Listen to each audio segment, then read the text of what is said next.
Hello everyone, welcome to PW only IAS.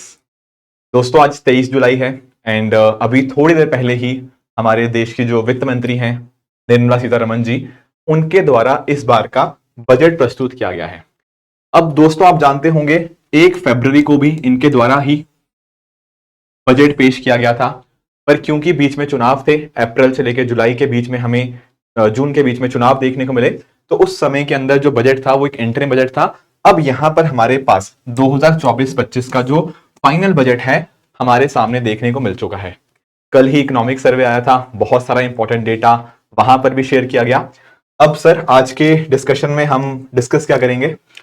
Budget की highlights क्या हैं, क्या क्या एक्सपेक्टेशंस मीट आउट हुई हैं, क्या कमियां रही हैं। देखो, बजट हमेशा घर का भी बनता है तो कुछ ना कुछ कमियां तो रहती हैं, पर अभी जो मिला है उसमें बहुत सारे एस्पेक्ट्स ऐसे सर, जैसे कि एक तो यूथ की एम्प्लॉयबिलिटी बढ़ाना, उस पर बहुत ज्यादा फोकस किया गया है, और एक वुमेन एम्पावरमेंट। ये कई थीम्स हैं जिन पे फोकस किया गया है सर।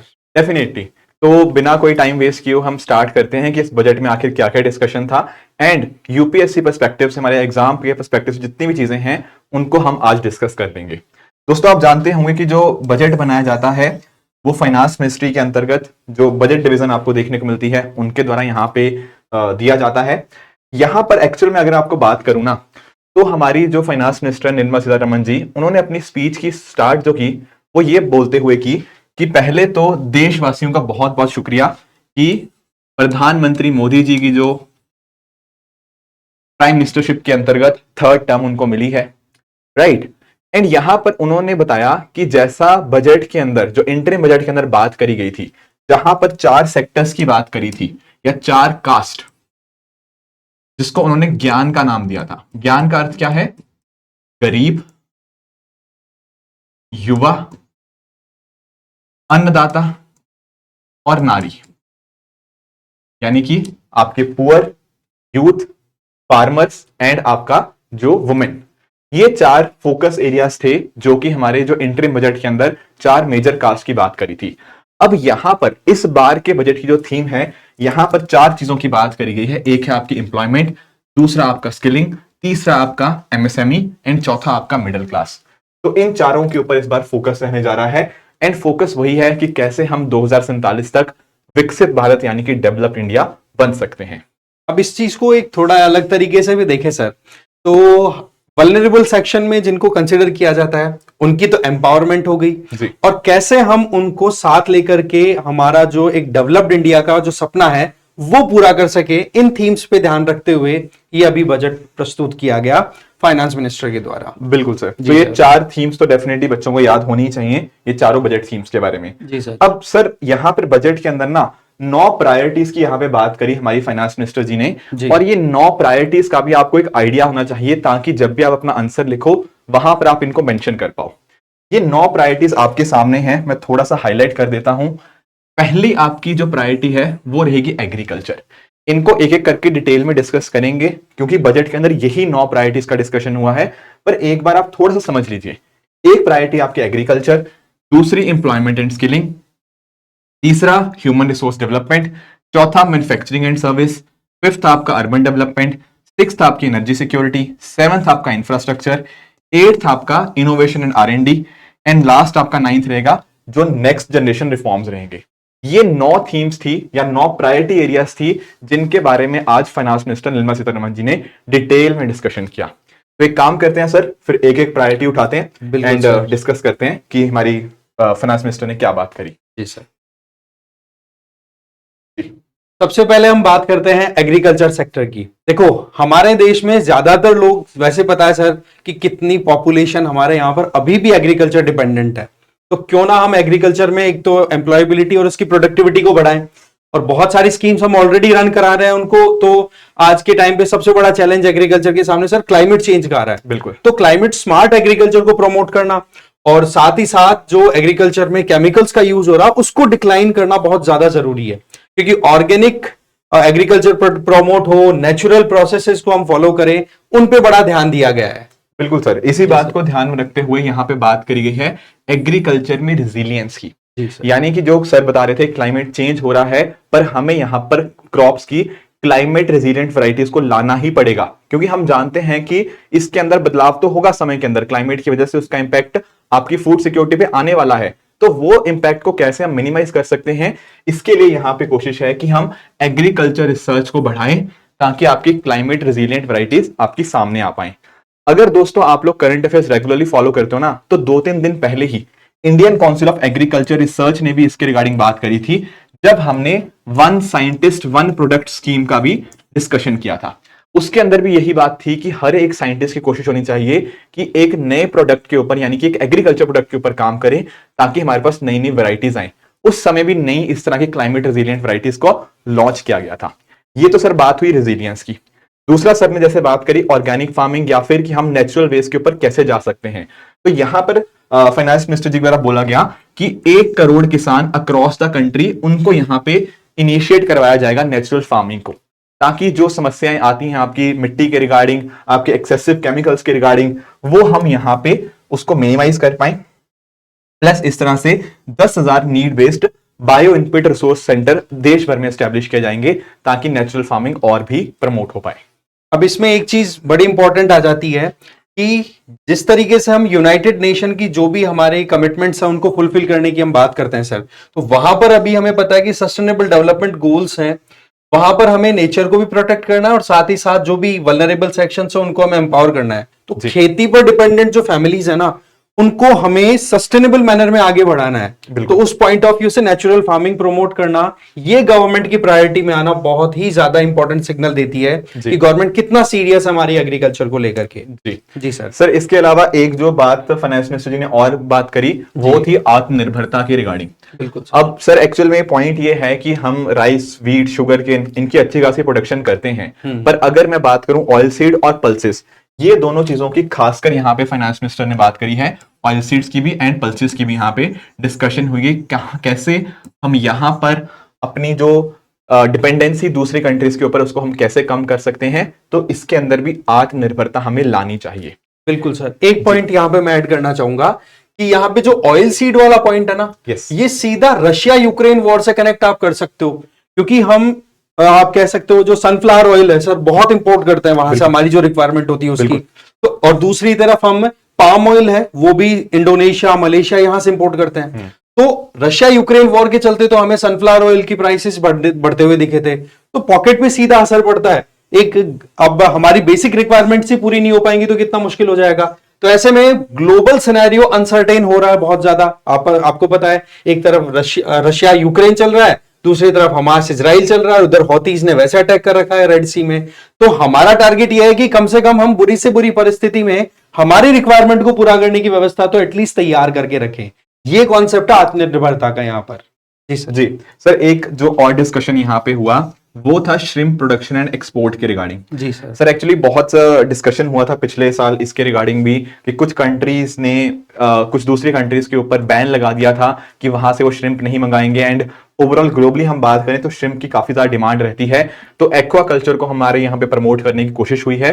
तो जब हम बात करते हैं ना एग्रीकल्चर की, तो एग्रीकल्चर के डिफरेंट और सेक्टर जैसे मेरीन सेक्टर को हम कैसे प्रमोट कर सकते हैं, तो एक्वा कल्चर के प्रमोशन के लिए ताकि उससे अच्छी खासी हम फॉरेक्स अर्निंग ला पाए, उसके लिए भी यहाँ पे फाइनेंसिंग दी जाएगी, और इस फाइनेंसिंग को फैसिलिटेट करेगा हमारा जो national bank for agriculture and rural development यानी कि नाबार्ड के माध्यम से ये चीज करी जा रही है। तो फोकस इसके ऊपर भी। इसके अलावा डिजिटल पब्लिक इंफ्रास्ट्रक्चर, अब आपको पता है कि ऐसा कोई भी सेगमेंट इकोनॉमी में नहीं रह रहा है सर कि जहां पर हम डिजिटल या फिर टेक्नोलॉजिकल एस्पेक्ट को अवॉइड कर सकें। इसको तो हमें बिल्कुल इंटीग्रेट करके चलना पड़ेगा।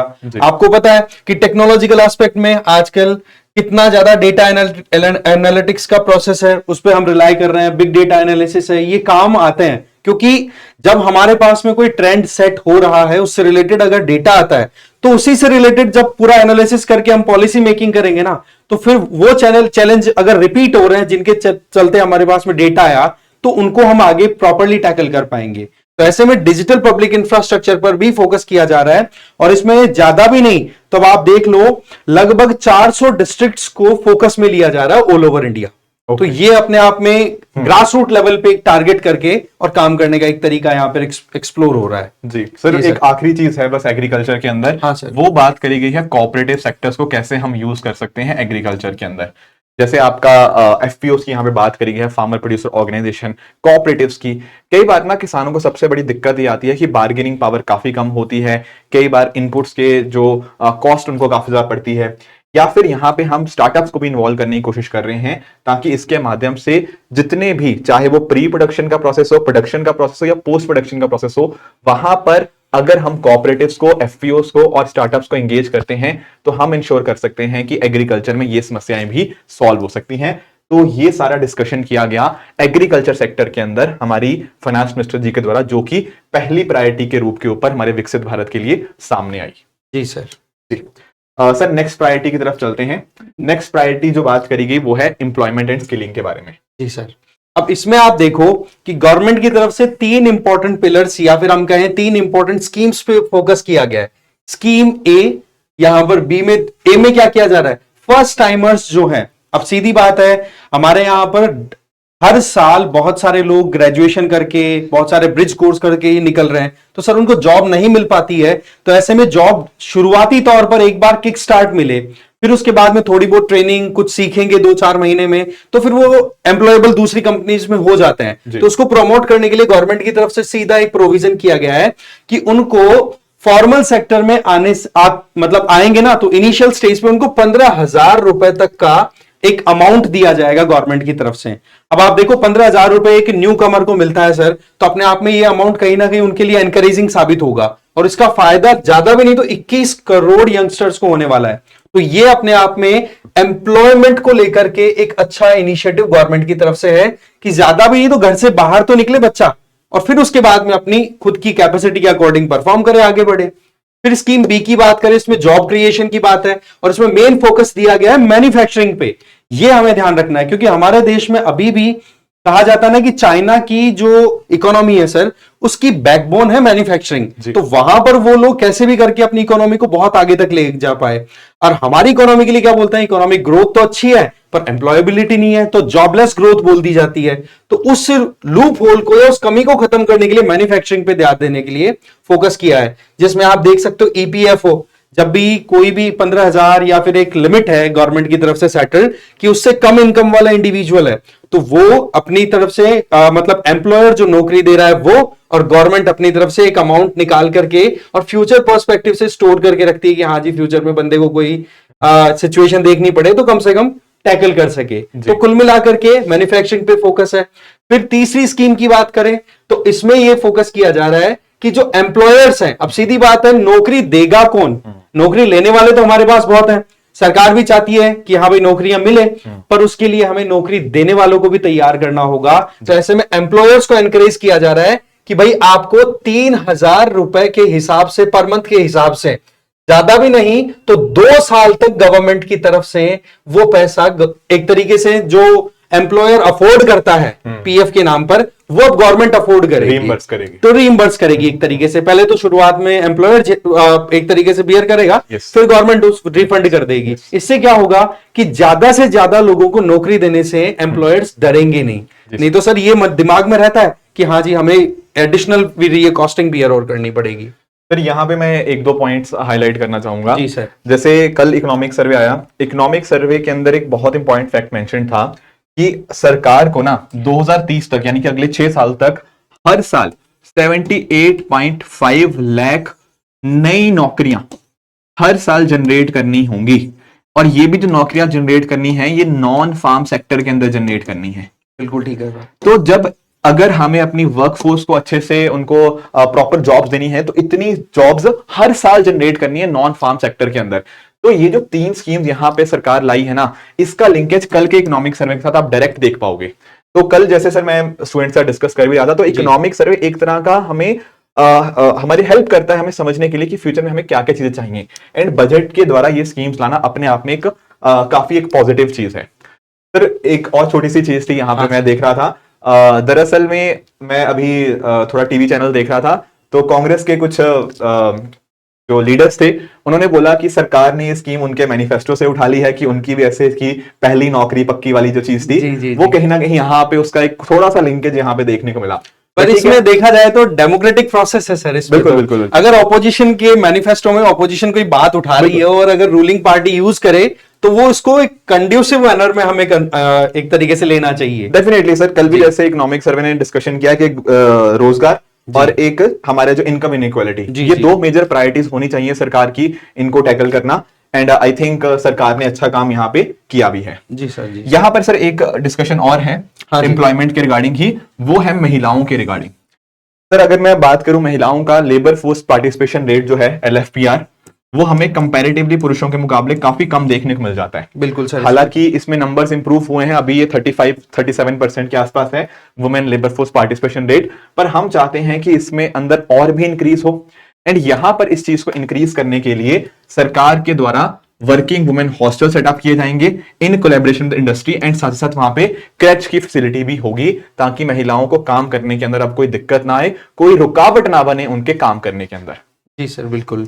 फिर उसके बाद में देखा जाए तो गवर्नमेंट की तरफ से एजुकेशन प्रमोट करने के लिए भी एकदम सीरियसनेस दिखाई गई है। आप यहां पर देख सकते हैं कि लगभग 7.5 लाख रुपए तक का आपको गारंटीड फंड अवेल करा रही है। ठीक है, इससे ज्यादा भी नहीं तो 25,000 के लगभग स्टूडेंट्स ऐसे होंगे जिनको बेनिफिट होने वाला है। कहने का मतलब हमें बिल्कुल इंडस्ट्री रेडी या जॉब रेडी हमें एक तरीके से यूथ को तैयार करना है कि भाई एजुकेशन कंप्लीट हो गई, निकलते ही नौकरी मिल जाए। पर प्रॉब्लम क्या आती है कि एजुकेशन के ड्यूरिंग इनको प्रॉब्लम आती है फंडिंग की, तो उसके लिए स्कॉलरशिप फैसिलिटी, वो सारी चीजें गवर्नमेंट अपनी तरफ से इनिशिएट कर रही है। तो ये चीजें भी यहां पर शो हो रही है। और एक चीज और, अगर मान लो कोई बच्चा किसी स्कॉलरशिप के अंदर नहीं भी आ रहा, उसके लिए एक अलग चीज यहां पे स्टार्ट करी जा रही है, that is financial support for loans. अगर मान लो उस पर्सन को कोई स्कॉलरशिप या कोई और चीजें का बेनिफिट नहीं मिल रहा, तो वहां पर वो 10 लाख तक की फाइनेंशियल सपोर्ट लोन के माध्यम से वो ले सकता है for higher education in domestic institutes. And यहां पर भी उन बच्चों को यहां पर 3% तक की एनुअल इंटरेस्ट सबवेंशन भी आपको देखने को मिल जाएगी। तो यानी कि एजुकेशन बच्चों को मिल पाए, उसके लिए एक तो स्कॉलरशिप का प्रावधान है, पर मान लो किसी बच्चे को वो सब नहीं भी मिल रहा, वहां पर लोन भी उनको अच्छे से यहां पर मिल जाएगा, ऐसा यहां पर सरकार का कहना है। एंड इसके माध्यम से हर साल 1 लाख बच्चों को बेनिफिट होने जा रहा है।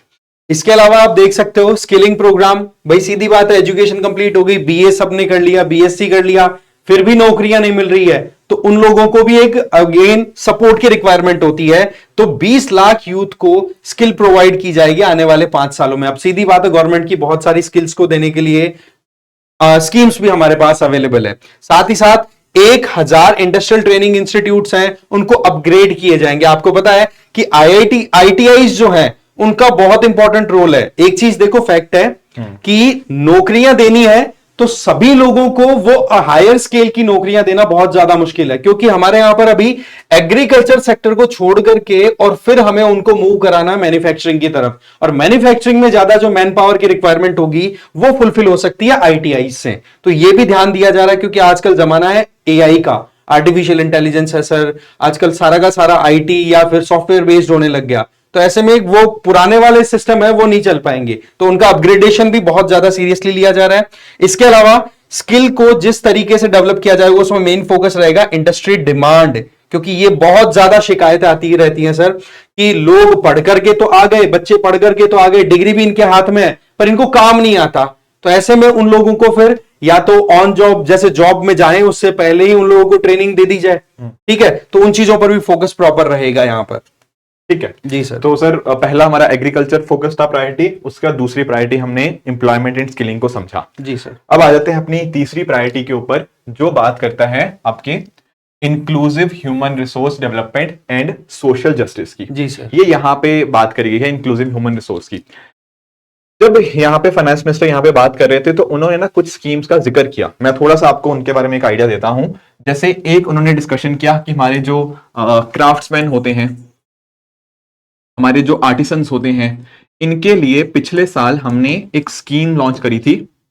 जो आर्ट वो होते हैं, इनके लिए हमने पिछले साल एक स्कीम लॉन्च करी थी जिसका नाम था PM विश्वकर्मा स्कीम।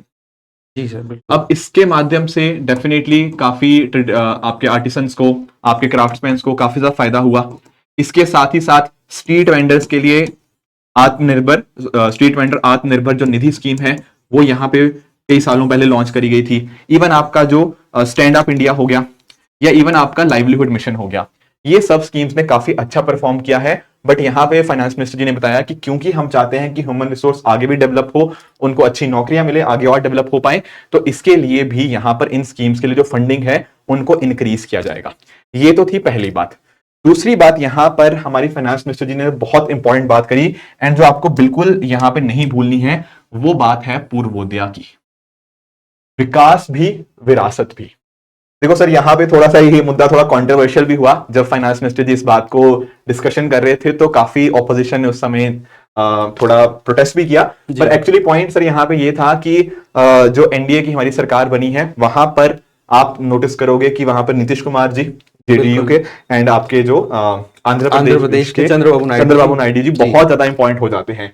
तो उनके लिए यहाँ पे कुछ कुछ प्रावधान यहाँ पे किए गए हैं, आगे भी हैं। पर एक चीज मैं आपको बताऊंगा पूर्वोदया के बारे में।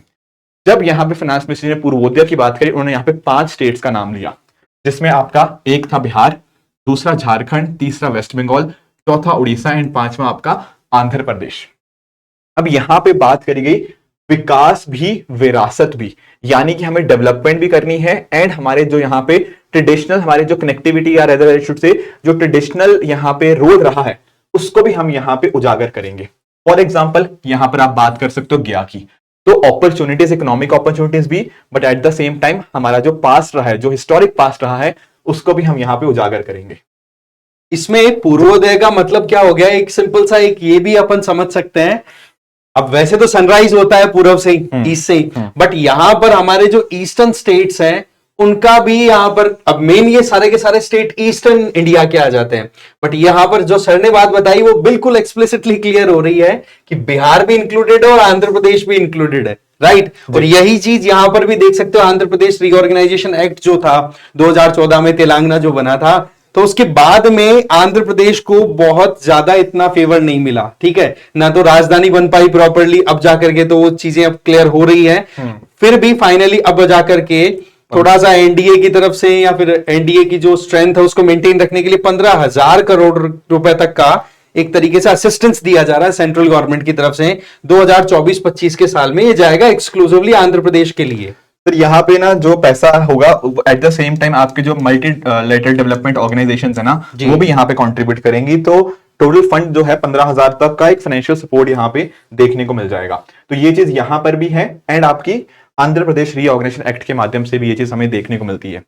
हालांकि सर थोड़ा पास्ट में अगर हम जाए ना, तो एक मिशन पूर्वोदया भी आया था, आज से काफी पुरानी चीज है, वहां पर आंध्र प्रदेश इंक्लूड नहीं था, वो स्टील सेक्टर के बारे में था। बट ये यहाँ पे जब हम बात करें इस पूर्वोदया की, जहां पर विकास भी और आपकी विरासत की भी बात करी गई है, तो जो एंशिएंट कल्चरल सेंटर्स थे उनको भी हम यहाँ पे फोकस करेंगे, तो विरासत भी आ गया, एंड वहां पे उनको डेवलपमेंट भी होगा, तो विकास भी, विरासत भी, ये है आपका पूर्वोदया।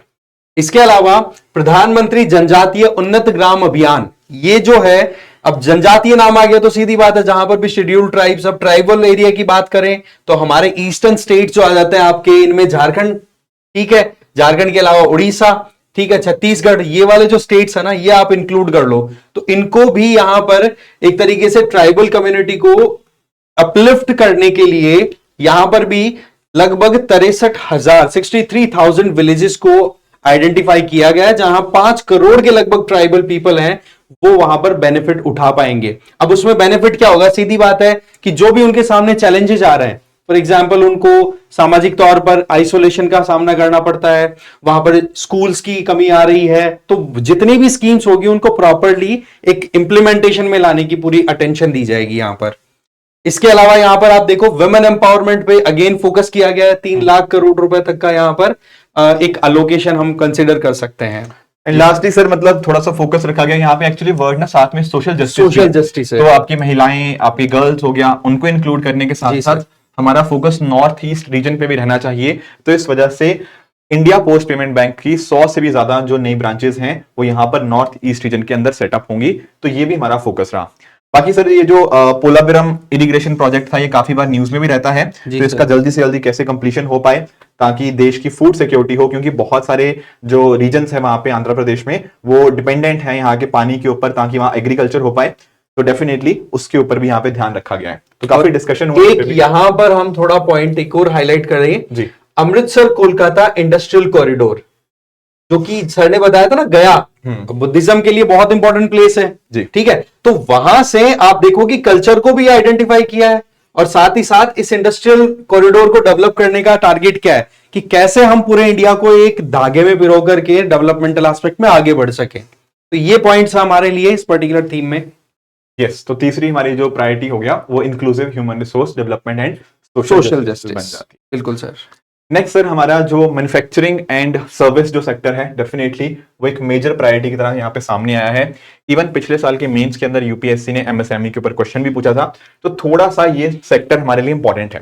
दो तीन जो की हाईलाइट्स है पहले मैं आपके साथ वो डिस्कस कर लेता हूं।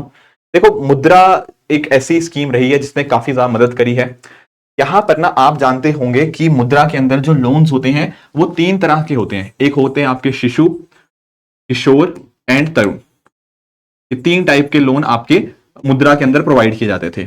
अब अगर मैं बात करता था ना तरुण लोन के कैटेगरी की, तो इसकी मैक्सिमम जो लिमिट होती थी वो होती थी 10 लाख रुपए। इस 10 लाख रुपए तक का आपको लोन मिल सकता है, पर ये लिमिट को आज इंक्रीज कर दिया गया है एंड इस लिमिट को अब 10 लाख से बढ़ाकर 20 लाख कर दिया गया है। तो यानी कि अब कोई इंसान अपना जो सेटअप करना चाहता है मैन्युफैक्चरिंग के अंदर, तो कहीं ना कहीं अब उसको जो लोन मिलेगा वो 10 लाख से ज्यादा मिल पाएगा, 20 लाख तक की उसकी एक लिमिट होगी। तो पहली तो एक आपको लिमिट ध्यान रखनी है तरुण की। इसके अलावा आप यहां पर देखो सर जी, कि कैसे भी करके अगर हम मैन्युफैक्चरिंग को प्रमोट करना चाहते हैं तो हमें उसके लिए क्रेडिट फैसिलिटी को राइज करना जरूरी है। बिल्कुल। तो उस चीज पे आप देखो कि यहां पर मैन्युफैक्चरिंग सेक्टर इजी गोइंग रहे। वैसे तो आपको पता है प्रोडक्शन लिंक्ड इंसेंटिव स्कीम है वो चल रही है सर। इसके अलावा यहां पर अब नए असेसमेंट मॉडल भी डेवलप किए जाएंगे जिनके तहत ये देखा जाए कि कौन से जो मैन्युफैक्चरिंग सेगमेंट्स हैं जिनमें ज्यादा हमें सपोर्ट की जरूरत है, कहां पर टेक्नोलॉजिकल हम बैकवर्ड है, जहां पे हमें अपग्रेड करने की जरूरत है। तो एक प्रॉपर एनालिसिस किया जाएगा कहां शॉर्टेज आ रही है पैसे की, तो उन चीजों पर भी अब प्रॉपर फोकस रहेगा। क्योंकि अल्टीमेटली जब हमें भी इकोनॉमिक कोई भी एंगल से हम देखें तो जब कोई हमारा बिजनेस एक्सपेंड करना चाहे तो हमें शुरुआत में तो सर पैसे की जरूरत पड़ती ही है। बिल्कुल सर। फिर उसके बाद में तो चलो ठीक है कि आप अपना प्रोडक्ट बेच करके प्रॉफिट कमा लोगे, बट इनिशियल स्टेज में आपको क्रेडिट फैसिलिटी चाहिए, तो उस पर भी गवर्नमेंट का पूरा फोकस है यहाँ पे। सर, एक जो मुद्दा फाइनेंस मिनिस्टर जी ने और डिस्कस किया वो ये था कि अक्सर ना एमएसएमईज को दिक्कत ये आती है कि उनका जो वर्किंग कैपिटल होता है ना वो कई बार फंस जाता है जी। कि मान लो एक एमएसएमई ने अपना कोई प्रोडक्ट तो डिलीवर कर दिया पर उसके पास वो पैसा नहीं आया जी। उसने प्रोडक्ट डिलीवर कर चुका है, पर इट इज एक्सपेक्टिंग कि वो सामने वाला जब वो प्रोडक्ट बेचेगा तब वो पूरा उसके पास पैसा रिटर्न आएगा। तो ऐसे केस में ना बहुत सारा पैसा सिस्टम में फंसा रहता है कि वर्किंग कैपिटल एक तरह से ब्लॉक हो चुका होता है। जी सर। तो ऐसे केस के अंदर हमारे पास जो ट्रेड्स हैं, बेसिकली ट्रेड रिसीवेबल्स उसके पास होंगे कि इतना पैसा उसको मिलना है, ठीक है। तो ट्रेड रिसीवेबल इतना पैसा उसको मिलना है। तो इस केस के अंदर जो ट्रेड्स प्लेटफॉर्म है, ट्रेड रिसीवेबल ई डिस्काउंटिंग सिस्टम, उसको भी थोड़ा सा आसान बनाया जाएगा। उसमें जो लिमिट है उसको 500 करोड़ से चेंज करके 250 करोड़ यहां पे कर दिया गया है, ताकि ये जो वर्किंग कैपिटल ब्लॉकेज वाली जो इश्यूज आते थे, इस जो आपके ट्रेड रिसीवेबल है इसको हम कैश में आसानी से कन्वर्ट कर पाए एंड एमएसएमई को आसानी से वो वर्क कर पाए अपना, ताकि उनका ना पैसा ऐसे बीच में फंसा ना रहे। तो ये भी यहां पे उन्होंने बात करी है कि मैंडेटरी ऑनबोर्डिंग के लिए स्कोप एनहेंस कर दिया गया है। इसके माध्यम से बहुत सारे आपके सेंट्रल पब्लिक सेक्टर एंटरप्राइजेस अब ट्रेड्स के अंदर एनरोल कर पाएंगे। इसके अलावा सर नेक्स्ट पॉइंट मैं हाईलाइट करना चाहूंगा यहां पर कि फूड सेफ्टी। अब आपको पता है कि हमें अगर ज्यादा जॉब्स क्रिएट करनी है तो हमारे पास में एग्रीकल्चर को भी मुनाफे वाला बनाना है, साथ ही साथ मैन्युफैक्चरिंग को भी हमें इंप्रूव करना है। तो इसके लिए गवर्नमेंट का दिमाग ये लगाया जा रहा है कि फूड प्रोसेसिंग को हमें एनकरेज करना है। तो उस पॉइंट ऑफ व्यू से रेडिएशन, क्वालिटी और सेफ्टी टेस्टिंग जो है उसकी फैसिलिटी डेवलप की जा रही है इन टर्म्स ऑफ फूड। अगर हम फूड प्रोसेसिंग की बात करें, इसका मतलब यह हुआ कि हम फूड बेस्ड आइटम्स जो हैं उनके एक्सपोर्ट को बढ़ावा देना चाह रहे हैं, जिससे कि आइटम ड्यूरिंग ट्रांसपोर्टेशन खराब ना हो। तो उसके लिए फूड इरेडिएशन का जो मैकेनिज्म है वो डेवलप किया जाएगा। क्योंकि आपने पढ़ा होगा साइंस एंड टेक्नोलॉजी में आती रहती है सर ये चीजें कि कोई भी आइटम को हमें ड्यूरेबल बनाना, क्योंकि पेरिशेबल होता है फूड आइटम्स, तो ऐसे में उनकी ड्यूरेबिलिटी बढ़ानी है तो कैसे भी हमें उनको प्रोटेक्ट करना होगा, जिसमें रेफ्रिजरेशन ये भी एक फैक्टर आता है। इरेडिएशन का मतलब आप क्या कर रहे हो कि किसी भी तरीके से आप बैक्टीरियाज की ग्रोथ को रोकना चाह रहे हो रेडिएशन का यूज करते हुए, तो वो सेगमेंट भी यहां पर फूड प्रोसेसिंग वाले को राइज होते हुए हम देख सकते हैं। यस सर, एक यहाँ पे फाइनेंस मिनिस्टर जी ने एक और डिस्कशन किया जी, वो था स्ट्रेस पीरियड के रिगार्डिंग। एक्चुअल में ये जो डिस्कशन था वो जिस तरह से था कि आप जानते होंगे कि अगर मैं बात करता हूं आपके एनपीएस यानी कि नॉन परफॉर्मिंग एसेट की, तो मान लो किसी बैंक ने एक एमएसएमई को कुछ लोन दिया हुआ है, तो 90 दिनों के तक अगर वो इंटरेस्ट या प्रिंसिपल उसका रीपे नहीं करता तो वो नॉन परफॉर्मिंग एसेट बन जाता है, एनपीए। पर एनपीए क्लासिफाई होने से पहले उनको हम डालते हैं किस कैटेगरी में? स्पेशल मेंशन अकाउंट, यानी कि एसएमए कैटेगरी के अंदर। अब ये एसएमए आपके एसएमए 0 हो सकते हैं, एसएमए 1 हो सकता है, एसएमए 2 हो सकता है, डिपेंडिंग अपॉन द फैक्ट कि कितना डिले हुआ है वो पेमेंट को करने के अंदर। 0 से 30 डेज के लिए एसएमए 0, फिर 31 से 60 के लिए एसएमए 1 एंड 61 से 90 के लिए आपका एसएमए 2, फिर फर्दर बाद में वो एनपीए बन जाता है। पर यहां पर फाइनेंस मिनिस्टर जी ने बोला कि चलो ठीक है, वो स्पेशल मेंशन अकाउंट में तो आ गया, उस समय स्ट्रेस पीरियड तो आ चुका है उसका, पर वो स्ट्रेस पीरियड के अंदर हम क्या ऐसी फैसिलिटीज लेकर आ सकते हैं, क्या क्रेडिट सपोर्ट उसको दे सकते हैं कि भाई वो जो आपका लोन था वो एनपीए में कन्वर्ट ना हो। तो इसके लिए भी सरकार यहां पे काम करेगी ताकि एमएसएमईज की स्ट्रेस पीरियड के अंदर भी फंक्शनिंग अच्छे से चलती रहे। That should be the focus. तो यहां पर ना सामने वाले को कुछ उसके ऊपर गलत एक्शन लेने की बात नहीं है, यहां पर बात है ईज ऑफ डूइंग बिजनेस की, कि कैसे उसकी मदद करके उसको मुश्किल परिस्थिति से बाहर निकाला जा सकता है, रेदर देन उसके ऊपर कोई स्ट्रिक्ट एक्शन लिया जाए। बिल्कुल सर। इसके अलावा इसी मैन्युफैक्चरिंग सेगमेंट को और आगे हम बढ़ाएं तो यहां पर गवर्नमेंट की तरफ से जो आप कह सकते हो जो इनिशिएटिव लिए जा रहे हैं उनमें एक बड़ी इंपॉर्टेंट बात है कि 12 इंडस्ट्रियल पार्क्स डेवलप किए जा रहे हैं। नंबर है, ध्यान रख लेना है, 12 इंडस्ट्रियल पार्क्स, और वो किसके अंडर आएंगे? National industrial corridor development programme के तहत। इसका मतलब यह है कि गवर्नमेंट अपनी तरफ से मैन्युफैक्चरिंग को बिल्कुल सीरियस लेके चल रही है। और सर कल मैं देख भी रहा था जो इंटरिम बजट से पहले का जो इकोनॉमिक सर्वे आया था, मिनी सर्वे जिसको बोला गया, तो उसमें यही पॉइंट था कि क्या चाइना जो वैक्यूम क्रिएट कर रहा है मैन्युफैक्चरिंग में, इंडिया क्या रेडी है उस अपॉर्चुनिटी को ग्रैब करने के लिए। तो जिस तरीके के ये अनाउंसमेंट्स हैं या फिर जो यहाँ पे पॉइंटर्स हम डिस्कस कर रहे हैं, तो मुझे तो ये लग रहा है कि सर कैसे भी करके इंडिया इस अपॉर्चुनिटी को मिस तो नहीं होने देगा। ठीक है, बिल्कुल जी सर, आगे बताइए। एक जो और बात होती है वो ये रहती है कि हमारे वर्कर्स तो होते हैं इंडस्ट्रियल वर्कर्स जी, पर उनको रहने के अंदर काफी समस्याएं आती हैं। तो यहाँ पर ना रेंटल हाउसिंग की यहाँ पे समस्या को मतलब एक तरह से सोल्यूशन की तरह यहाँ पे सामने आया है। यहाँ पे सरकार ने ये बोला है कि जो आपके इंडस्ट्रियल वर्कर्स होंगे उनके लिए डॉर्मेट्री टाइप अकोमोडेशन यहाँ पे करा जाएगा, रेंटल हाउसिंग की बेसिकली व्यवस्था करी जाएगी, एंड ये मोड होगा आपका पब्लिक प्राइवेट पार्टनरशिप मोड। और साथ ही साथ यहाँ पे वायबिलिटी गैप फंडिंग की भी सपोर्ट होगी कि कुछ एक ऐसे प्रोजेक्ट्स होते हैं जो आप सोशल वेलफेयर के लिए होते हैं या फिर अदर इशूज से वो इकोनॉमिकली अगर हम बात करें शायद उतना सेंस ना बनाए क्योंकि उससे शायद उतना पैसा कमाई ना हो पाए, पर वहां पे सरकार आगे उनको सपोर्ट करती है क्योंकि वो देश को आगे बढ़ाने के लिए या उस सेक्टर की ग्रोथ के लिए डेफिनेटली इंपॉर्टेंट होते हैं। बिल्कुल सर। इसके अलावा सर अगर हम बात करें क्रिटिकल मिनरल्स मिशन भी यहाँ पे एक सेटअप किया जाएगा। एक्चुअली पिछले कुछ सालों के अंदर सर यहाँ पे मिनिस्ट्री ऑफ माइंस के द्वारा क्रिटिकल मिनरल्स को आइडेंटिफाई किया गया एंड उस मिनिस्ट्री ऑफ माइंस ने जो रिपोर्ट बनाई थी उसके अंदर मेंशन भी किया गया था कि ये कुछ 30 ऑड मिनरल्स हैं जी, जो देश की प्रगति के लिए बहुत ज्यादा इंपॉर्टेंट है, इनका फ्यूचर, हमारा देश का फ्यूचर इनके ऊपर डिपेंडेंट है। तो हमारा फोकस ये था उस मिनिस्ट्री ऑफ माइंस की रिपोर्ट के अंदर कि हम चाहते हैं कि इन मिनरल्स के अंदर हम आत्मनिर्भरता लेकर आए। अब इसी चीज को टैकल करने के लिए, आत्मनिर्भरता लाने के लिए या फिर अपने सोर्सेस को डाइवर्सिफाई करने के लिए हम बहुत ही जल्द नेशनल क्रिटिकल मिनरल्स मिशन यहां पे लॉन्च करने जा रहे हैं ताकि इनकी डोमेस्टिक प्रोडक्शन यहां पे अच्छे से हो पाए, प्लस अगर हमें किसी चीज को ओवरसीज एक्वायर करना हो तो उसकी भी पॉसिबिलिटी यहां पे हम देख सकते हैं। और रिसाइकलिंग का भी पॉइंट यहां पर हाईलाइट किया गया है क्योंकि देखो क्रिटिकल मिनरल्स के ऊपर जो इकोनॉमिक सर्वे ने जो पॉइंट किया था ना सर, उसमें एक चीज तो बड़ी क्लियर थी कि चाइना ने अच्छी पकड़ बना रखी है, या तो ऐसा कर रखा है कि टेक्नोलॉजिकल डेवलपमेंट अच्छा कर रखा है, और दूसरा चाइना ने अफ्रीका, साउथ अमेरिकन कंट्रीज में इतना पैसा वहां पर डाल दिया है, डंप कर दिया अपना पैसा कि उन कंट्रीज के पास में चाइना का लोन चुकाने की क्षमता नहीं है। अब वहां पर क्रिटिकल मिनरल्स की अगर बात करें तो रिसोर्सेज बहुत सारे हैं, बड़ी बड़ी माइंस हैं, स्टोरेज की कमी नहीं है, रिजर्वोयर्स की, तो चाइना की पकड़ बहुत ज्यादा है। तो इस फैक्टर में जब मैन्युफैक्चरिंग वाली पॉइंट आती है ना, तो वहां पर हम चाइना को एक्सक्लूड करके ज्यादा बातचीत नहीं कर सकते। वो बात सही है कि इकोनॉमिक सर्वे में अभी हमने देखा, कल की रिपोर्ट्स भी बहुत सारी थी जिनमें ये पॉइंट था कि जो यूरोपियन कंट्रीज हैं जो अभी चाइना से बहुत ज्यादा परेशान हो रहे हैं, तो वो क्या कर रहे हैं, वो या तो फ्रेंड शोरिंग कर रहे हैं या फिर ऑन शोरिंग कर रहे हैं। इसका मतलब अपने किसी दोस्त के यहां पर चाइना से अपना प्लांट उठाया, दोस्त के यहां पर इंस्टॉल कर दिया, या फिर अपने खुद के कंट्री में ले जाकर के इंस्टॉलेशन कर दी। क्योंकि जिस तरीके का ट्रेंड अभी चाइना ने पिछले कुछ सालों के अंदर दिखाना शुरू किया है ना, आंखें दिखाई है लोगों को, मेनली अमेरिका को जी, ठीक है, जिसमें ट्रेड वॉर तो इंक्लूडेड है, और डोनाल्ड ट्रंप अगर जीत गए ना सर तो ये और पेचीदगियां बढ़ने वाली है जबरदस्त। तो उस पॉइंट ऑफ व्यू से हमारे सामने देखो चैलेंजेस तो नो डाउट है ही, चैलेंजेस को ही हमें अपॉर्चुनिटी में कन्वर्ट करना है, तो मोर और लेस वही चीजें दिख रही हैं।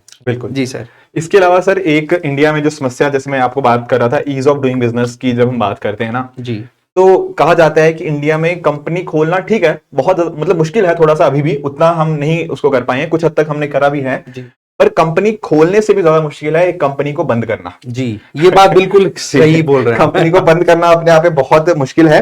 तो उसके लिए हमारी तरफ से जो इनिशिएटिव था उसका नाम था सीपेस। जी, ठीक है, इसका अर्थ होता है centre for accelerated processing of corporate exit. जी, तो कॉर्पोरेट के एग्जिट को स्मूदन करने के लिए सीपेस हमारा जो इनिशिएटिव था उसको यहाँ पे एक्सटेंड किया जाएगा, ताकि अगर कोई कंपनी वॉलंटरी बेसिस के ऊपर अपने आप को उसका क्लोजर चाहती है तो वो भी थोड़ा आसानी से हो पाए, ताकि ये जो समस्या जो उसको बंद करने की आती है ना, ये समस्या से भी हम थोड़ा निपटारा पा पाए। इसके साथ ही सर एक छोटा सा और मैं डिस्कशन चाहता हूं। एक्चुअली कल भी जैसे कल भी पार्लियामेंट का सेशन था, तो उसमें हमारे शशि थरूर जी जो हैं, उन्होंने यहाँ पे एक मुद्दा उठाया था फाइनेंस मिनिस्टर जी के सामने, कि हमारे सामने एनसीएलटीज की अगर हम बात करें तो वो एक कंसर्न का मुद्दा था। पर यहाँ पर फाइनेंस मिनिस्टर जी ने इस बात को स्पेसिफाई किया है कि जो आपके ट्रिब्यूनल्स हो गया एंड आपके जो एपेलेट ट्रिब्यूनल्स हो गया, उनको हम यहाँ पे और भी स्ट्रेंथन करेंगे, ताकि जो बात करें इंसॉल्वेंसी एंड बैंकरप्सी के रिगार्डिंग जो आईबीसी कोड हम लाए थे उसको हम और भी बढ़िया कर पाए। अब इसमें सर इशू क्या आता है, एग्जिट वाली जो बात चल रही है इसमें, कि कोई भी कंपनी इन्वेस्ट करती है तो ट्रीटीज के, अब ऐसा नहीं है कि केवल गवर्नमेंट की तरफ से लूप होल्स निकलते हैं। हमें पता है कि कंपनियां भी लॉस को एनालाइज करके फिर अपने बड़े बड़े वकीलों को बहुत पैसा देती हैं वो कंपनियां, और उन लूप होल्स को एक्सप्लोर करते हुए फिर वो इन्वेस्ट करते हैं कि कल को ना अगर हम डूब भी गए तो निकलते टाइम पर हमें क्या क्या बेनिफिट्स लेने हैं। तो इस अब उस पेचीदगी के अंदर एक तरफ गवर्नमेंट वर्सेस जो भी इन्वेस्टर है, उन कंपनीज के बीच का वो केस है ना, वो फिर एक तरीके का इंटरनेशनल मुद्दा हो गया। अगर वो कंपनी किसी विदेश, अगर हम वो कंपनी विदेशी कंपनी की बात कर रहे हैं, तो फिर सर वो उन केसेस को लेकर के चले जाते हैं सिंगापुर जैसी जगह पे कि भाई आप हमारा केस को सॉर्ट आउट करो। अब आप खुद सोचो कि हमारे देश का मामला है, हमारे देश में इन्वेस्टमेंट आया है और मामला सॉर्ट आउट किया जा रहा है सिंगापुर के ट्रिब्यूनल के या फिर किसी आर्बिट्रेटर के द्वारा। तो ऐसे में उन चीजों को भी हमें रेक्टिफाई करना है। अच्छा, इंडिया खुद अब इस तरीके की ट्रिब्यूनल्स को स्टैब्लिश करने के लिए बिल्कुल रेडी है और कर भी चुका है कि भाई बाहर के देशों के मामलों को हम सुलझाएंगे, ना कि हमारे मामलों की हमें बाहर जाना पड़े। तो वो फैक्टर हो रहा जाता है सर इसमें।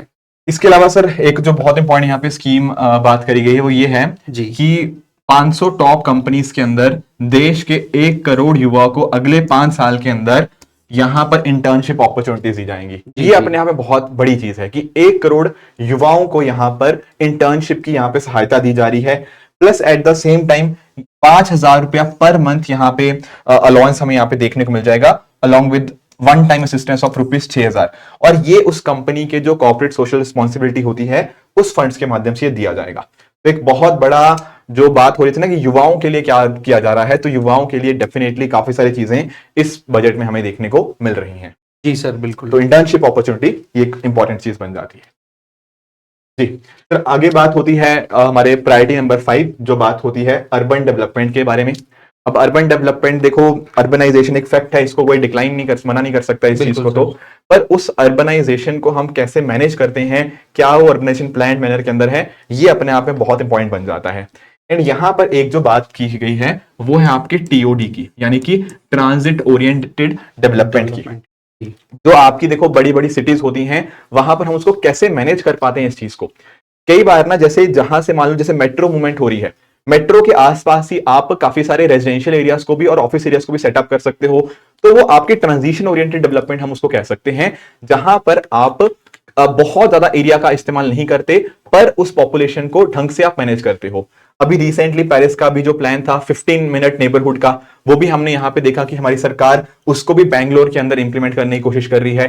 तो उसी तरह से टीओडी की यहां पे बात करी गई है कि ये 14 लार्ज सिटीज के अंदर इंप्लीमेंट किया जाएगा जहां पर पॉपुलेशन 30 लाख से ज्यादा है। जी सर, अब जिस तरीके से हम देख पा रहे हैं कि हमारे यहाँ पर अर्बनाइजेशन लगातार बढ़ता चला जा रहा है, लोगों का जो माइग्रेशन है रूरल टू अर्बन वो बहुत हद तक स्पीड अप हुआ है। और अभी तक भी हम देखें सर डेटा, अब सेंसस तो पता नहीं गवर्नमेंट कब कराएगी, अब 2021 में करवा देना था और अभी तक भी हम वेट ही कर रहे हैं। 2011 के डेटा को लेकर के पढ़ाई कर रहे हैं, बच्चे भी वाकई में कई बार कमेंट आते रहते हैं। पर मुद्दा ये है कि जो रूरल टू अर्बन माइग्रेशन है ना, ये लगातार बढ़ रहा है। ज्यादा भी नहीं तो छोटी छोटी सिटीज में हर दिन 1000 आदमी तो नए आ रहे हैं जो गांव छोड़ करके आ रहे हैं, क्योंकि सर गांवों में इतना रोजगार की व्यवस्था नहीं हो पा रही। वैसे सरकार का ये टारगेट है कि गांव को भी हमें कैसे भी करके एम्प्लॉयबल बनाना है, वहां पर हम डिसेंट्रलाइज मैनर में नए कोई बिजनेस स्टार्ट कर सके, लोकल लेवल पे इन्वेस्टमेंट करा करके। बट फिर भी शहरों में आ रहे हैं तो लोग आकर के या तो रेंट पे रहेंगे। अब रेंट पे रहने के लिए कोई आ रहा है तो कितना रेंट देगा, सीधा दिमाग में एक ही आता है कि यार खुद का ही घर हो जाए। तो उस पॉइंट ऑफ व्यू से स्टाम्प ड्यूटी को रिड्यूस करने के लिए भी गवर्नमेंट की तरफ से इनिशिएटिव लिया जा रहा है कि जो वुमेन के नाम से रजिस्ट्रेशन होगा ना उन प्रॉपर्टीज पे और बेनिफिट दिया जाए। इससे दो काम, एक तीर से दो निशाने लग रहे हैं सर यहाँ पे। पहला तो ये हो गया कि फैमिली को प्रॉपर्टी मिल रही है, और दूसरा वुमेन एम्पावरमेंट, महिलाओं को इग्नोर नहीं किया जा पाएगा फिर बाद में। बिल्कुल सर। जी सर। सर अभी थोड़ी देर पहले मैंने पीएम स्वानिधि की डिस्कशन की जो फाइनेंस मिनिस्टर जी ने बताया था, तो उसी का कंटिन्यूएशन उन्होंने पहले वहां पे जिक्र किया जो हमने थर्ड प्रायोरिटी पढ़ी, और फिफ्थ प्रायोरिटी के अंदर भी जब बात हुई स्ट्रीट मार्केट्स की, यहां पर भी बात करी गई कि कुछ सिलेक्ट सिटीज के अंदर 100 वीकली हार्ट्स या स्ट्रीट फूड मार्केट्स या स्ट्रीट फूड हब डेवलप किए जाएंगे। तो स्ट्रीट वेंडर्स को यहाँ पे पीएम स्वानिधि के अंतर्गत यहाँ पर भी बेनिफिट होगा। तो ये एक स्कीम है जो अर्बन डेवलपमेंट को और प्रॉस्पर करेगी। बाकी सर बात करें जी, वाटर मैनेजमेंट में भी बहुत ज्यादा फोकस किया गया है। देखो शहरों में आने के बाद में सबसे बड़ा चैलेंज जो आता है वो हमें पता है कि पॉपुलेशन डेंसिटी बहुत ज्यादा हो जाती है। तो सर उसमें एक तो वाटर पोल्यूशन, एयर पोल्यूशन, ये और कई तरीके के नॉइस पोल्यूशन तो नॉर्मली मिल ही जाता है हमें, बट यहां पर वाटर को प्रॉपर्ली मैनेज किया जाए। अब मैनेज कैसे किया जाए, पानी को यूज किया, यूज करने के बाद में नाले में छोड़ दिया और वो निकल गया। अब वहां पर हम ग्राउंड वाटर तो एक्सप्लॉइट लगातार कर रहे हैं सर, तो इसकी वजह से ग्राउंड वाटर टेबल हो रहा है डिक्लाइन, और फिर बाद में आपको पता है हैवी मेटल्स की कंटेमिनेशन, कभी यूरेनियम की न्यूज आती है सर, कभी आप फ्लोराइड का तो बहुत ही बुरा हाल हो चुका है। इवन घरों की जो नलें हैं सर वो चौक हो गई है। अब बार बार में वो उनको रिपेयर कराना, वो सारी चीजें मुश्किल हो रही है तो नॉर्मल है, बट वहीं पर जो ड्रिंकिंग वाटर है वो फैसिलिटी नहीं आ रही। दिल्ली में तो हमें पता है किस तरीके से धरने हुए थे अभी रिसेंट टाइम में सर, कि हाँ भाई हमारे पास पानी नहीं है, और फिर बरसात आ गई तो फिर बोलते हैं बाढ़ आ गई। मतलब दोनों तरफ से ही मार पड़ रही है। तो उसके बीच में बैलेंस कैसे लाया जाए, प्रॉपर मैनेजमेंट होना चाहिए पानी का। तो उसके लिए क्या किया जा रहा है, देखो बैंकेबल प्रोजेक्ट्स के आधार पर, मतलब बैंक का इसमें रोल रहेगा। अगेन वही क्रेडिट वाली फैसिलिटी की बात की जा रही है। टारगेट है कि जो म्युनिसिपल वाटर होता है, अब सीधी बात है घर में जो पानी यूज हमने कर लिया यूज, ठीक है, बाथरूम का यूज कर लिया, टॉयलेट का यूज किया, सिवर लाइन में चला गया, तो उसको अगर प्रॉपर ट्रीट करके रिसाइकिल करके, ज्यादा भी नहीं तो नॉन ड्रिंकेबल जो पर्पजेस है उनमें तो हम यूज कर ही सकते हैं। तो उस पर भी यहां पर फोकस किया गया है सर। राइट, जिसमें लार्ज 100 सिटीज पर मेन फोकस रहेगा। जी सर। एक और स्कीम की बात है, दैट इज प्रधानमंत्री आवास योजना अर्बन 2.0। अब यहां पर ऐसा बताया जा रहा है कि 2.2 लाख करोड़ की यहां पर सेंट्रल असिस्टेंस दी जाएगी, एंड इस असिस्टेंट के माध्यम से यहां पर 1 crore urban poor and middle class families को यहां पे बेनिफिट होगा। यहां पर आप नोटिस कर पाओगे इनकी रिगार्डिंग जो पॉलिसीज हैं डेफिनेटली वो भी यहां पे बनाई जाएंगी, ताकि रेंटल हाउसिंग मार्केट को हम यहां पे अच्छे से उसको यूज कर पाए। उसके लिए अच्छी हमारे पास पॉलिसीज हो। आवास योजना चली आ रही है डेफिनेटली, तो उसको भी अर्बन पुअर को मैनेज करने के लिए ये स्कीम काफी बेनिफिशियल हो सकती है। जी सर। आगे आते हैं अपनी अगली प्रायोरिटी के ऊपर, दैट इज आपकी एनर्जी सिक्योरिटी। ये भी अपने आप में काफी ज्यादा इंपॉर्टेंट बन जाती है। सर पिछले साल जब हमारी एक बहुत इंपॉर्टेंट स्कीम आई थी, दैट इज प्रधानमंत्री सूर्य घर मुफ्त बिजली योजना। जी। इसके माध्यम से बेसिकली जो हमारे घरों के ऊपर अगर हम बात करूं, जो आपके सोलर पैनल्स की बात करी गई थी, कि डेफिनेटली अगर हम बात करें 2070 तक हमारे जो टारगेट्स हैं, चाहे वो नेट जीरो की बात हो या 2030 तक के हमारे कुछ टारगेट्स भी हैं, उनको अचीव करने के लिए सोलर एनर्जी अपने आप में बहुत बड़ा कंपोनेंट प्ले करता है। पर जैसा प्रधानमंत्री जी ने बोला भी था पिछले अपनी स्पीचेस के अंदर कि हम बड़े बड़े लेवल के ऊपर तो हम अच्छे से काम कर रहे हैं सोलर एनर्जी को हार्नेस करने के लिए, पर अगर हम बात करें जो हाउस होल्ड लेवल के ऊपर काम था वो काफी कम था। तो उसी चीज को टैकल करने के लिए प्रधानमंत्री सूर्य घर मुफ्त बिजली योजना यहाँ पे स्टार्ट करी गई थी। तो उसके हमें काफी अच्छे बेनिफिट्स यहाँ पे देखने को मिले हैं। जैसे for example 1 crore households को free electricity, 300 units every month आपको यहाँ पे होते हुए देखने को मिल जाएंगे, एंड अभी तक 1 करोड़ से भी ज्यादा रजिस्ट्रेशन हमें देखने को मिल गए हैं, एंड 14 लाख एप्लीकेशंस भी और हमारे सामने देखने को मिल। इसमें एक चीज हमें ध्यान देने वाली बात है कि 300 यूनिट जो हर मंथ जो फ्री मिलने की बात है वो वाली नहीं है कि आज ही बिजली के बिल में माफी हो जाएगी, नहीं तो वो गलत परसेप्शन चला जाएगा। यहाँ पे ये है कि आपकी इतनी इलेक्ट्रिसिटी प्रोड्यूस हो जाएगी आपके घर में ही, ये पॉइंट आ जाता है यहाँ मतलब पर। रूफटॉप सोलर प्लांट्स वो इंस्टॉल करेंगे, उसके माध्यम से उनको काफी अच्छी खासी बिजली को हाँ, जनरेट बिल्कुल बिल्कुल सर, यही पॉइंट था। जी। अब नेक्स्ट पॉइंट आ जाता है कि जब हम इसरो की बात करते हैं, अभी कल परसों मैंने सुमित सर का वीडियो भी देखा था, उसमें उन्होंने बताया कि इसरो किस तरीके से हमें कई बार गूज बम्स दे चुका है कि किस तरीके से गगनयान सेकंड फेल हो गया था हमारा, नहीं चंद्रयान सेकंड फेल हो गया था, फिर चंद्रयान 3 हमारा प्रॉपर एकदम इंप्लीमेंट हुआ सारा काम, और आगे भी हम बहुत सारे प्रोजेक्ट्स पे काम कर रहे हैं। मंगलयान का तो आपको पता ही है कि कितने, मतलब एक हॉलीवुड की मूवी के बजट के अंदर हमने कितना कुछ अचीव कर लिया।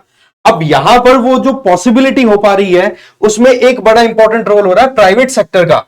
और हम जब रिन्यूएबल एनर्जी की या क्लीन एनर्जी की बात करते हैं तो प्राइवेट सेक्टर का इन्वॉल्वमेंट जरूरी हो जाता है।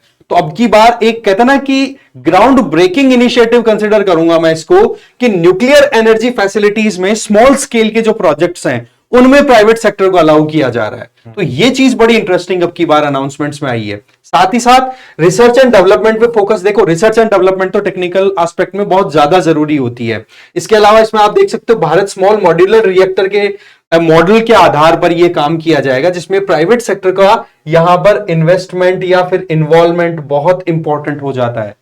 सर आगे बताइए। कुछ एक छोटे छोटे सर फैक्ट्स भी थे, जैसे एक पंप स्टोरेज पॉलिसी यहाँ पे लाई जाएगी, जिसके माध्यम से, क्योंकि हम अब मूव कर रहे हैं अपने रिन्यूएबल एनर्जी की तरफ, उसका शेयर बढ़ता जा रहा है, तो कैसे उसका स्टोरेज करना है, उसके लिए हमारे पास एक आने वाले दिनों में एक पॉलिसी आएगी पंप स्टोरेज पॉलिसी की। साथ ही साथ एक यहाँ पर joint venture between NTPC and आपका भेल होगा, जिसके माध्यम से एक full scale 800 megawatt commercial plant को एस्टेब्लिश किया जाएगा, AUSC thermal power plant.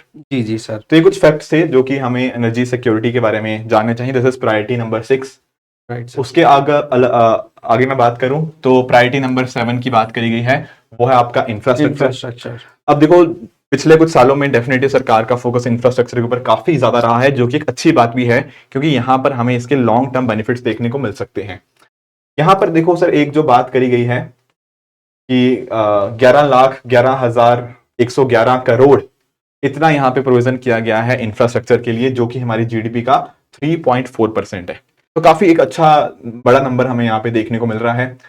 Plus हमारी जो प्रधानमंत्री ग्रामीण सड़क योजना है, उसका फेज 4 लॉन्च होगा, एंड यहाँ पर ना ये बात करेगा कि 25,000 रूरल हैबिटेशंस को हम कैसे ऑल वेदर कनेक्टिविटी दे पाए। ऐसा ना हो कि बारिश के समय के ऊपर वो सड़कें टूट जाएं, तो उसके लिए फेज 4 हमारा यहाँ पे इंप्लीमेंट होगा। हालांकि ये तो बहुत पुरानी योजना है, 20-25 साल इसको कंप्लीट हो चुके हैं, तो उसका फेज 4 हमें यहाँ पे देखने को मिल जाएगा।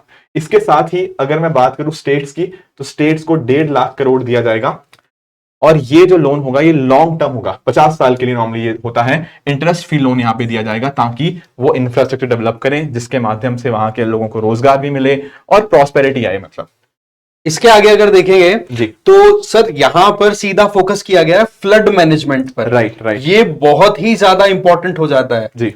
जैसे कि शहरों के अंदर हम देखें तो अर्बन फ्लड्स तो बहुत कॉमन है, बाकी इसके अलावा जो हिमालयन रीजन है हमारा, वहां पर आपको पता है हिमालयाज यंग माउंटेन्स हैं सर, वहां पर आपको हमें अच्छे से पता है कि रॉक्स किस तरीके से वीक है, सेडिमेंट्री रॉक्स हैं, और बरसात भी होती है तो जबरदस्त होती है। तो इसके चलते क्या हो रहा है कि कभी तो सिक्किम में, कभी उत्तराखंड में, कभी हिमाचल प्रदेश में, हर बार हम फ्लैश फ्लड्स देखते हैं। तो ऐसे में उसको भी मैनेज करने के लिए गवर्नमेंट ने अपनी तरफ से इनिशिएटिव लिया है। देखो इसमें सबसे इंपॉर्टेंट चीज ये होती है कि जिस तरीके से हिल स्टेशन की तरफ घूमना फिरना, वहां पर टूरिज्म, होटल इंडस्ट्री, इनका प्रमोट होना, ये कहीं ना कहीं चैलेंजिंग भी बनते चले जा रहे हैं। तो उस पर भी गवर्नमेंट इन्वेस्ट भी करेगी और साथ ही साथ प्रॉपर रेगुलेशन, इस पे भी फोकस किया जा रहा है। जी सर यहाँ पर भी जब फाइनेंस मिनिस्टर जी बात कर रही थी, तो उन्होंने यहाँ पर भी बिहार का जिक्र किया कि बिहार को भी हम इसके रिगार्डिंग असिस्टेंस देंगे, क्योंकि बिहार को हर साल कोसी की वजह से बहुत सारे फ्लड्स हमें यहाँ पे देखने को मिलते हैं।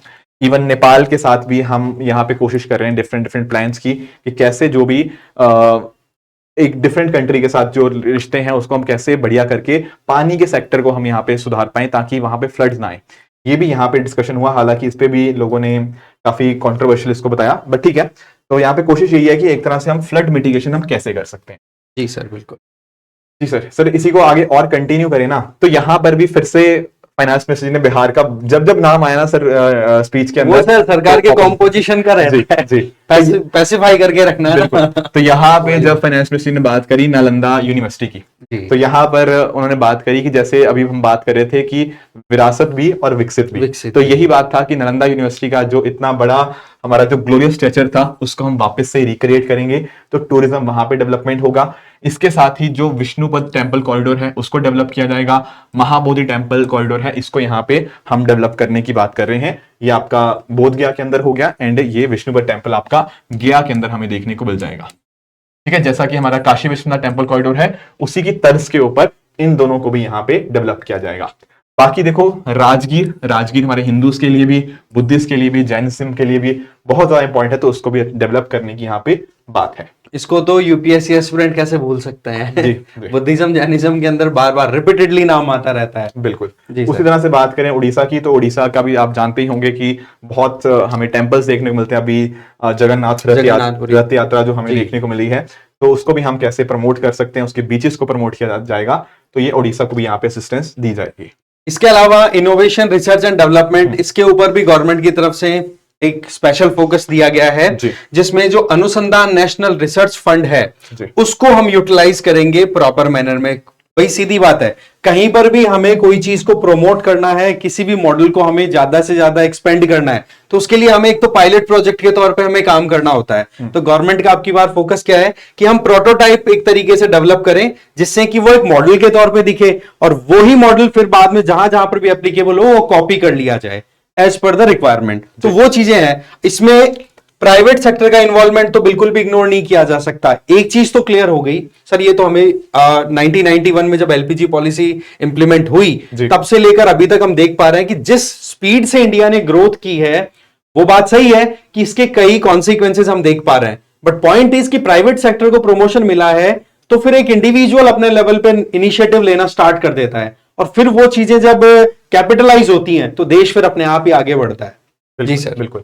फिर यहाँ पर एक्चुअली ना, मैं जब भी अनुसंधान की बात आती है तो प्रधानमंत्री जी की मुझे बात याद आती है कि जैसे जय जवान जय किसान का जो नारा था जी, ये लाल बहादुर शास्त्री जी के द्वारा किया।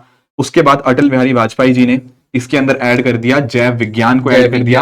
अभी जो हमारे करंट प्राइम मिनिस्टर हैं प्रधानमंत्री मोदी जी, उन्होंने इसके अंदर जैव अनुसंधान को ऐड कर दिया। तो कहीं ना कहीं ये दिखाता है कि रिसर्च एंड डेवलपमेंट आज के समय कितनी ज्यादा इंपॉर्टेंट हो चुका है। आप बात करें यूएसए की या और कंट्रीज की, आज वो अगर इतना डेवलप है तो उसके पीछे R&D का बहुत बहुत इंपॉर्टेंट रोल रहा है।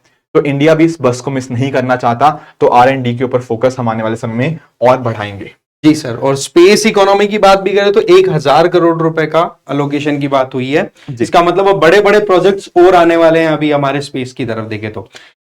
जी सर, आगे बताइए। जी, हमारा जो 9th हमारा जो प्रायोरिटी है वो है आपके नेक्स्ट जेन रिफॉर्म्स की यहाँ पे बात करी गई है। स्पेशली यहाँ पर ना जब फाइनेंस मिनिस्टर जी इसकी बात करी थी तो उन्होंने यहाँ पे चारों फैक्टर्स ऑफ प्रोडक्शन की बात करी, चाहे हम बात करें लैंड की, हम बात करें लेबर की, हम बात करें कैपिटल की, या हम बात कर सकते हैं एंटरप्रेन्योरशिप की। तो इन चारों के ऊपर हम कैसे कैसे काम कर सकते हैं ताकि हमारे जो नेक्स्ट जनरेशन रिफॉर्म्स हैं हम उनको कैसे लेकर आए ताकि ये सभी सेक्टर्स या सारे फैक्टर्स ऑफ प्रोडक्शन बेहतर कर पाए, ये यहाँ पे फोकस रहा।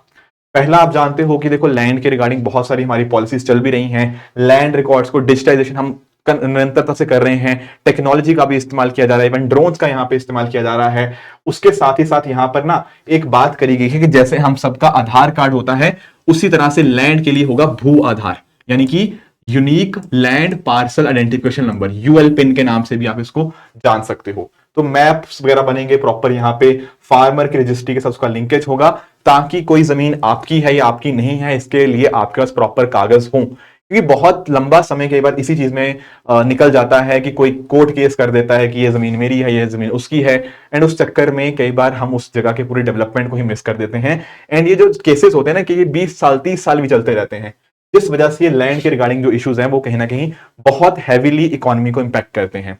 इवन सर मैं नीति आयोग का एक डेटा पढ़ रहा था, वो बता रहा था कि ये लैंड जो डिस्प्यूट्स है ना और जो इतने लंबे लंबे समय तक फंस जाते हैं, इससे कहीं ना कहीं देश को 2% जीडीपी का नुकसान होता है। जी सर, तो सरकार का कोशिश यही है कि इस तरह की डिजिटाइजेशन के माध्यम से ये जो जीडीपी का लॉस हो रहा है जो शायद हमें दिख नहीं रहा, इसको हम टैकल कर पाए।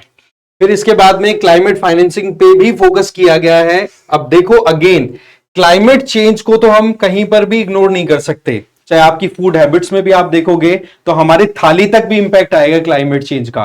इसके अलावा डे टू डे बेसिस पे जो भी एक्टिविटीज हो रही हैं उनमें क्लाइमेट चेंज बिल्कुल सेंटर में रहने वाला है। तो उस पॉइंट ऑफ व्यू से क्लाइमेट चेंज को ध्यान रखते हुए फंडिंग फैसिलिटेट करने की गवर्नमेंट की प्रायोरिटी यहां पर देखी जा रही है, जिसमें मेन टारगेट ये है कि जहां कहीं पर भी जो भी हमारे नॉर्मल काम चल रहे हैं उनके अंदर जो लॉसेज हो रहे हैं ना क्लाइमेट चेंज की वजह से, उनको हम टैकल कर सकें। इसका मतलब वही बात सर ने बताई कि एक तो एडेप्टेशन, एक मिटिगेशन, दो हमारे पास में अप्रोचेज होती हैं कि एक तो क्लाइमेट चेंज हो गया, ये सच्चाई है, इसमें तो कोई दोहराई नहीं है, तो उसके हिसाब से हमारी तैयारी हो, और एक हम क्लाइमेट चेंज को और ज्यादा होने से बचा सकें उसके ऊपर काम करना। तो गवर्नमेंट की ये एक अपनी जो पंचामृत का जो हमने एक फॉर्मूला लिया हुआ है, प्राइम मिनिस्टर मोदी जी ने बताया भी था, और हम UNFCCC की मीटिंग्स में जाते भी है, तो हमारा पॉइंट एकदम क्लियर है कि देखो हम डेवलपिंग कंट्री हैं, हमें टेक्नोलॉजिकल ट्रांसफर भी दो, फंडिंग फैसिलिटी भी दे दो, उसके साथ में हम बिल्कुल कहते ना कि कदम से कदम मिला करके चलने के लिए तैयार है, चाहे कोई देश कितना ही पैसे वाला हो, पर अगर हमें सपोर्ट मिलेगा तो हम पीछे नहीं रहेंगे। बिल्कुल सर, कल भी जो इकोनॉमिक सर्वे आया ना उसने यही बात करी है कि हम चाहेंगे इसको मूव करना इस डायरेक्शन के अंदर, but at the same time अभी हमारा थोड़ा ना ये कह देना कि एक ही दिन में हम सारा कोयला खत्म कर दें या फिर उसके ऊपर डिपेंडेंसी खत्म कर दें, वो अभी हमारे लिए पॉसिबल नहीं है, क्योंकि इकोनॉमी भी हमें देखना है पर एनवायरनमेंट भी देखना है, तो एक सस्टेनेबल तरह से ही उसका सोल्यूशन निकलेगा। जी सर जी। इसके अलावा सर एक बात करें तो डेफिनेटली एनपीएस वत्सल्य की बात यहाँ पे करी गई है। यहाँ पर बात ये करी गई है कि मान लो कोई बच्चा है, अभी 18 साल से कम आयु है उसकी, तो वहां पर भी उसके पेरेंट्स और उसके गार्जियंस उसके लिए कंट्रीब्यूट कर सकते हैं। फिर जब वो 18 साल का हो जाएगा उसके बाद जो भी उसको पैसा होगा वो अकॉर्डिंगली उसको मिल जाएगा। सिमिलरली देखो, जब हम बात करते हैं देखो एनपीएस न्यू पेंशन स्कीम की, तो कई बार सर कंट्रोवर्सी में आती है कि ओपीएस होना चाहिए, एनपीएस होना चाहिए। तो फाइनेंस मिनिस्टर जी ने यहाँ पे ये बोला है कि हम इसका ना रिव्यू कर रहे हैं, फिलहाल हम देख रहे हैं कि क्या इसमें कोई चेंजेस की रिक्वायरमेंट है। फाइनेंस मिनिस्टर जी के द्वारा बहुत ही क्लियरली बोल दिया गया कि हम चाहते हैं कि जो पेंशनर्स है उनको उनका हक मिले, but at the same time हमें यह भी ध्यान में रखना है कि हमारा जो घाटा है वो मैनेज रहे। ऐसा नहीं हो सकता कि हम इतनी फ्रीबीज दे दे सबको कि सरकार बिल्कुल घाटे में चले जाए। तो इसका रिव्यू हो रहा है, बट ध्यान में रखते हुए कि फिस्कल प्रूडेंस मेंटेन रहे एंड कॉमन सिटीजन को भी बेनिफिट हो। अब इसमें सर एक चीज अपन बच्चों पे छोड़ सकते हैं कि ये जो न्यू पेंशन स्कीम है और ओपीएस का जो डिबेट है उसमें आपका क्या मानना है जी। पॉइंटर्स आप ऐसे उठाइए जो कि आपकी यूपीएससी पॉइंट ऑफ व्यू से एकदम क्लियर हो। मान लो कि इंटरव्यू में ही आपसे क्वेश्चन पूछ लिया कि आपका क्या मानना है कि एनपीएस और ओपीएस में क्या हमें ज्यादा फेवरेबल होगी, किस चीज को हमें इंप्लीमेंट करना है, तो आप इनके प्रोज एंड कॉन्स दोनों के बिल्कुल रेडी करके कमेंट बता सकते हैं। कम से कम 3 पॉइंट तो आप बताइए। हाँ सर। बाकी सर एक जो चीज है कि एफडीआई और ओवरसीज इन्वेस्टमेंट को सिंप्लीफाई किया जाएगा ताकि सारी अपॉर्चुनिटीज हम कर पाए। तो एक्चुअल में आप नोटिस करोगे यहाँ पे लैंड की बात भी करी गई, लेबर की भी बात करी गई आपके, जब मैं एनपीएस की बात कर रहा हूँ, और यहाँ पे फाइनेंशियल सेक्टर के माध्यम से कैपिटल और एंटरप्रेन्योरशिप की भी यहाँ पे पूरा डिस्कशन हुआ है, ताकि इन सभी चीजों को हम मेंटेन करेंगे तभी हम नेक्स्ट जेन रिफॉर्म्स को हम यहाँ पे इंप्लीमेंट कर सकते हैं। जी सर जी। तो ये सब 9 प्रायोरिटीज थी, जैसा मैं आपको बता भी रहा था कि एक मैं जस्ट इनको सिंप्लीफाई कर दूं स्टूडेंट्स को कि पहला हमने डिस्कस किया था एग्रीकल्चर के अंदर रेजिलियंस और प्रोडक्टिविटी, दूसरा हमने एम्प्लॉयमेंट एंड स्किलिंग डिस्कस किया, फिर एचआरडी के बारे में हमने डिस्कशन किया, मैन्युफैक्चरिंग एंड सर्विस हमने पढ़ा, urban development, energy security, infrastructure, innovation, R&D and साथ साथ नेक्स्ट जेन रिफॉर्म्स। तो ये 9 आपके प्रायोरिटी सेक्टर्स थे जो यहाँ पर हमारे फाइनेंस मिनिस्टर जी ने बताए। अब ये तो सर डिस्कशन इसके बारे में हो गई, पर कुछ एक ऐसे ट्रेंड्स हैं जिनका हमें एक आइडिया रखना पड़ेगा। कुछ एक मैं चीजें बता सकता हूं, जैसे फॉर एग्जांपल बात करें अगर स्कैड की, करंट अकाउंट डेफिसिट की, तो वहां पर भी आप नोटिस करोगे कि यहां पर हमारा जो घाटा था, करंट अकाउंट आप समझ रहे हो ना कि करंट अकाउंट पर्सपेक्टिव से जो आपका कैपिटल अकाउंट की बात नहीं हो रही, करंट अकाउंट की बात हो रही है। अक्सर हम यहाँ पे हमें एक घाटा ही देखने को मिलता था, तो वो घाटा कम हुआ है, यानी कि हम अभी भी ज्यादा इंपोर्ट ही करते हैं एज कंपेयर टू एक्सपोर्ट, पर वो जो डिफरेंस था इंपोर्ट और एक्सपोर्ट में उसमें एक कमी देखने को मिली है, जो कि एक अच्छी बात है। इसमें सर एक फैक्टर जरूर हम कंसीडर कर सकते हैं कि रशिया से जो हमें डिस्काउंटेड रेट्स पे तेल मिला है ना, क्योंकि हमारी जो रिक्वायरमेंट थी वो तो पूरी हुई पर सस्ते में हो गई, तो एक ये बेनिफिट यहां पर जरूर हम ऐड करेंगे। और दूसरा, उसी क्रूड ऑयल को हमने प्रोसेस करके स्मार्टली यूरोप को डीजल और पेट्रोल एक्सपोर्ट किए हैं। तो ये एक बड़ा स्मार्ट, कहते हैं ना कि डिप्लोमेटिक अप्रोच रही हमारी। सर इसको लॉन्ड्रोमैट कंट्रीज के नाम से भी जाना गया है, इंडिया, चाइना, इस तरह टोटल 5 कंट्रीज को ना पिछले साल के अंदर लॉन्ड्रोमैट कंट्रीज का नाम दिया गया था। दिया गया तो सर आगे बात करें, अगर हमारी डेवलपमेंट की। जी। तो कल भी जैसे इकोनॉमिक सर्वे ने मेंशन किया कि हमारी इकोनॉमी आने वाले साल के अंदर 6.5 से 7% के बीच में ग्रो करने जा रही है। तो यहां पर FY 2024 की बात करें तो लगभग जो नंबर दिया गया है दैट इज 8.2%। फ्यूचर में देखो ये नंबर 7% के आसपास रहेगा, ऐसा इकोनॉमिक सर्वे ने भी बोला। पर यहाँ पे 2024 फाइनेंशियल ईयर के अंदर हमारी इकोनॉमी 8.2% से ग्रो हुई। एक चीज मैं ऐड करना चाहूंगा, स्टूडेंट्स को बताना चाहूंगा सर, कि ये जो ग्राफ है ना, इन ग्राफ्स को भैया दिमाग में सेट कर लेना, क्योंकि इन ट्रेंड्स के बेसिस पर प्रीलिम्स में तो स्टेटमेंट देते हैं ऐसे कैसे कि पिछले 3 साल 5 साल में ऐसा कुछ देखा गया। राइट। तो आप इन चीजों को बिल्कुल भी इग्नोर ना करें, इमेज एकदम आराम से 2-3 बार देखोगे सेट हो जाएगी दिमाग में आपके। बिल्कुल सर। जी सर। बात करें सर परचेजिंग मैनेजर इंडेक्स की, जो कि अपने आप में एक बहुत ही इंपॉर्टेंट लीडिंग इंडिकेटर हो जाता है। एंड आप नोटिस करोगे ये जो नंबर है ना हमारा कंसिस्टेंटली 50 से हमेशा ऊपर ही रहा है। चाहे आप मतलब एटलीस्ट पिछले 2 साल की बात कर लें, अगर 2021 में अगर मई जून के मैं बात करूं, पिछले 3 साल की मैं बात कर लेता हूं, तो पिछले सर 3 साल के अंदर ये नंबर हमारा ग्रेटर देन 50 ही रहा है, जो क्लियरली दिखाता है कि हमें एक्सपेंशन ही देखने को मिली है। कई बार मैंने स्टूडेंट्स को बताया कि कैसे S&P के द्वारा ये यहाँ पे रिलीज किया जाता है एजिस मार्केट के द्वारा। एंड हमें जो आप मैन्युफैक्चरिंग का देख लो चाहे सर्विस का देख लो, तो ये नंबर 50 से ऊपर होना शो करता है कि एक्सपेंशन हुआ है। तो that is a very good thing. हालांकि ये सर्वे बेस्ड इंडिकेटर होता है, बट सर्वे बेस्ड इंडिकेटर में भी हमने कुछ एक टाइम्स के ऊपर ये नंबर 60 को भी टच किया है। 60 तक पहुंचना मतलब ये सेक्टर अच्छा काम कर रहा है, आपके इन्वेंट्री लेवल्स प्रॉपर्ली मैनेज्ड हैं, आपकी नई हायरिंग प्रॉपर हो रही है, एम्प्लॉयमेंट लेवल्स वहां पे ठीक हैं, तो आपके मैनेजर्स के ऊपर कोई ऐसी दिक्कत वाली बात नहीं है। तो that is a very good thing. इसके आगे देखो आप एनपीएस की बात करें तो एनपीएस में हमारी परफॉर्मेंस मोर और लेस अच्छी हो रही है जी। जैसे कि 2015 में लगभग 4% के लगभग था, और 18 में तो ये बढ़कर के 10 के ऊपर चला गया था। और अब इसको कंट्रोल करके आप देख लो यहां पर कि 2% के इर्द गिर्द आप लेकर के आ गए मार्च 2024 में। तो ये चीजें शो करती हैं कि हमारा बैंकिंग सेक्टर है ना, वो भी मोर और लेस जितने भी गवर्नमेंट की तरफ से रिफॉर्म्स लाए जा रहे हैं या फिर अपनी तरफ से भी प्रॉम्प्ट एक्शन प्रॉपर्ली ले पा रही है हमारा बैंकिंग सेगमेंट पे। सर अभी ना मेरी एक रीजन के स्टूडेंट से डिस्कशन हो रहा था, अभी उनका प्रीलिम्स क्लियर हुआ है, वो मेंस का एक आंसर लिखा था और मैं चेक कर रहा था उसको। तो उस स्टूडेंट ने एक लाइन लिखी हुई थी कि इंडिया में एनपीए की बहुत बड़ी प्रॉब्लम है, एनपीए बढ़ते जा रहे हैं। तो कई बार ना हमें लगता है कि यार शायद ये चीज हो रही होगी, बट ऐसा है नहीं। आप ध्यान से देखिए, इस चीज को मैंने कई बार एम्फसाइज भी किया है। 2018 के अंदर हमारे non performing assets NPS peak कर गए थे, उसके बाद आप नोटिस करो हमारे यहां एनपीएस में कमी देखने को मिली है। अगर आप देखो रेगुलरली न्यूज़पेपर पढ़ रहे हो ना, तो आप लोगों ने नोटिस भी किया होगा कि आज से 5-6 साल पहले हम बात करते थे जो आपका 2 मेजर सेक्टर्स की, जिनको हम ट्विन बैलेंस शीट प्रॉब्लम के नाम से जानते थे।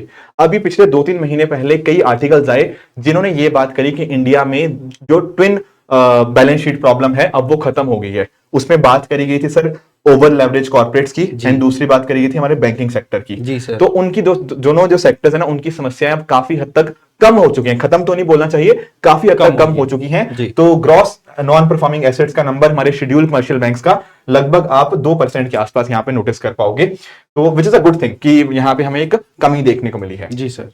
बाकी दोस्तों बात करें फिस्कल डेफिसिट की, तो फिस्कल डेफिसिट भी हमारा कम हुआ है, अच्छी बात है। जब हमारा कोविड-19 पैंडेमिक आया तो हमें डेफिनेटली खर्चा करना हमारी एक नेसेसिटी बन गई थी, ताकि हम इकोनॉमी को आगे सुधार पाए, जीडीपी को वापस ट्रैक पे लेकर आ पाए। इसको सर एक चीज मैं बोलूंगा, ये जब कोविड के टाइम पे पैसा खर्च किया गया था ना, इसको क्लासिकल कीनशियन थ्योरी बोला गया था। ओके। क्योंकि जब ग्रेट डिप्रेशन आया था तो उसके बाद में सरकार ने पैसा खर्च किया, तभी वो रिवाइवल मिला था इकोनॉमी को। क्योंकि प्राइवेट सेक्टर तो प्रॉफिट कमाने के चक्कर में निकल लिया कि हाँ भाई घाटे का मामला है, और अभी ये चीज रिपीट करनी पड़ी थी, इस वजह से ये फिस्कल डेफिसिट बढ़ा था। जी सर, आप बताइए पूरा। बिल्कुल सर, जैसे जीडीपी के लिए हमारे पास एक बहुत ही सिंपल सा फॉर्मूला है, C + I + G + NX, consumption expenditure, investment expenditure, government expenditure, net exports.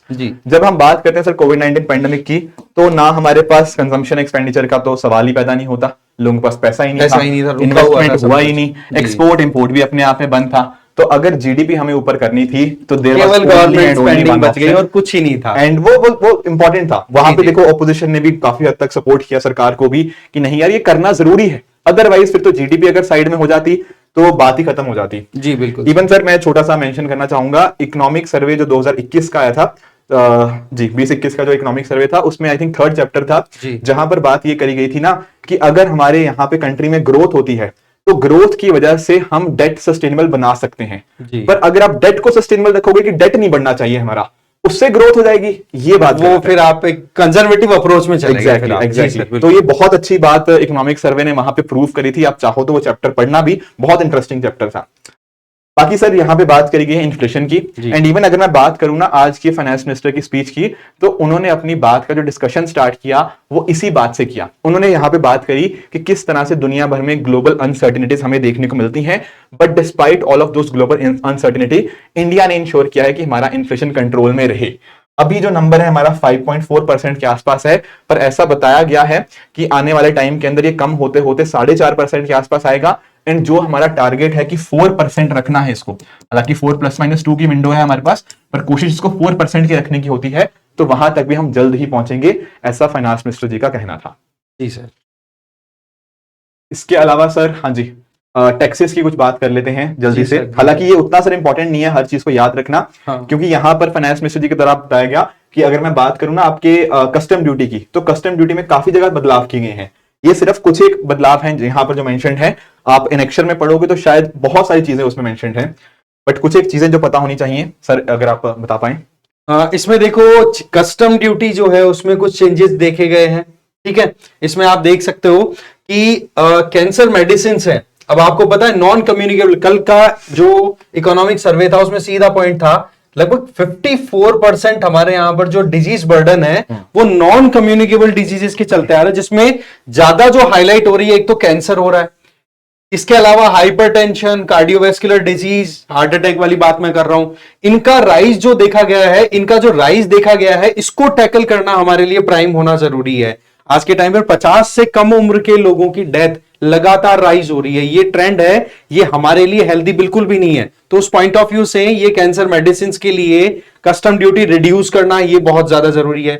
इसके अलावा जो मोबाइल फोन्स है उनकी अगर हम बात करें, मोबाइल फोन और चार्जर, देखो इनका तो हम एक्सपोर्ट भी बहुत ज्यादा कर रहे हैं आजकल, तो हमारा मैन्युफैक्चरिंग में अगर इलेक्ट्रॉनिक मैन्युफैक्चरिंग की बात करें तो कल इकोनॉमिक सर्वे ने तो सर ये भी बोला था कि ग्लोबल मार्केट में हमारा 3 से ज्यादा % कंट्रीब्यूशन होने लग गया है आजकल। तो उस पॉइंट ऑफ व्यू से यहां पर इस पे भी फोकस किया गया है। बिल्कुल सर, और बाकी चीजें भी जैसे फॉर एग्जांपल सोलर सेल्स की मैन्युफैक्चरिंग के लिए एग्जाम्पशंस यहाँ पे हैं। हमारे पास क्रिटिकल मिनरल्स का, जब मैंने बताया, उनके लिए यहाँ पे स्ट्रेटेजिक सेक्टर्स को बूस्ट मिलेगा, तो उसके लिए एग्जाम्पशंस यहाँ पे हैं। श्रिम्प्स के हमने स्टार्टिंग में बात करी थी, उसके लिए एग्जाम्पशंस हैं। गोल्ड एंड सिल्वर के ऊपर जो कस्टम ड्यूटी है उसको कम किया गया है। तो ये सब बेनिफिशियरीज हमें यहाँ पे देखने को मिल जाते हैं। बाकी टैक्सेस की अगर हम बात करें तो कोशिश यही है कि कैसे हम यहाँ पे सिंप्लीफिकेशन कर पाए ताकि टैक्स बेस यहाँ पे डीपन हो पाए। आई थिंक एक बेसिक आइडिया काफी रहेगा, यहाँ से मोटा मोटा हो गया। जी अगर बात करें सर डायरेक्ट टैक्सेस की, अब ये वाली एक चीज है सर जिसने ना शेयर मार्केट को काफी ज्यादा निराश कर दिया आज। ठीक है, मुझे अभी तो नहीं पता, जब मैंने ये वीडियो स्टार्ट किया था उस समय सर शेयर मार्केट 1% डाउन थी। ओके, ठीक है, निफ्टी और सेंसेक्स लगभग 1% या 0.9% डाउन देखने को मिला। उसके कुछ कारण थे सर, उसके कुछ कारण ये हैं कि अगर मैं बात करूं, यहां पर आप नोटिस करेंगे कि जो आपके लॉन्ग टर्म गेन्स हैं वो पहले 10% का टैक्स रेट अट्रैक्ट करते थे, अब उसको बढ़ाकर 12.5 कर दिया गया है। एंड सिमिलरली शॉर्ट टर्म जो गेन्स होंगे वहां पर आपका 20% टैक्स रेट लगेगा। तो ये जो न्यूज आई, जैसे ही न्यूज ये पता लगी तो बहुत ही मैसिव लेवल के ऊपर हमें निफ्टी और सेंसेक्स में गिरावट हमें देखने को मिली, right. Plus at the same time जो कैपिटल गेन्स की एग्जेम्पशन की लिमिट थी उसको यहाँ पे बढ़ा के 1.25 लाख कर दिया गया पर साल का। पर ये जो मेजर चीज थी ना, ये एक चीज रही जिसने शेयर मार्केट को आज काफी निराश किया। जी सर, इसमें एक पॉइंट यहां पर हम देख सकते हैं कि ये तो चलो निराश करने वाली बात थी, बट इन्वेस्टमेंट को अट्रैक्ट करने के लिए एंजल टैक्सेस है ना, उनको बिल्कुल अबॉलिश कर दिया। अब एंजल का मतलब क्या है, आप कोई स्टार्टअप कर रहे हो, आपके लिए आपको इन्वेस्टमेंट की रिक्वायरमेंट है और आपको आपका प्लान अगर किसी बड़े पैसे वाले को, बड़े इन्वेस्टर को पसंद आया, तो वो बिना किसी अपने खुद के इंटरेस्ट को देखते हुए पैसा इन्वेस्ट करना चाह रहा है, तो ऐसे को एनकरेज करने का पॉइंट यहां पर हम देख भी सकते हैं। जी सर।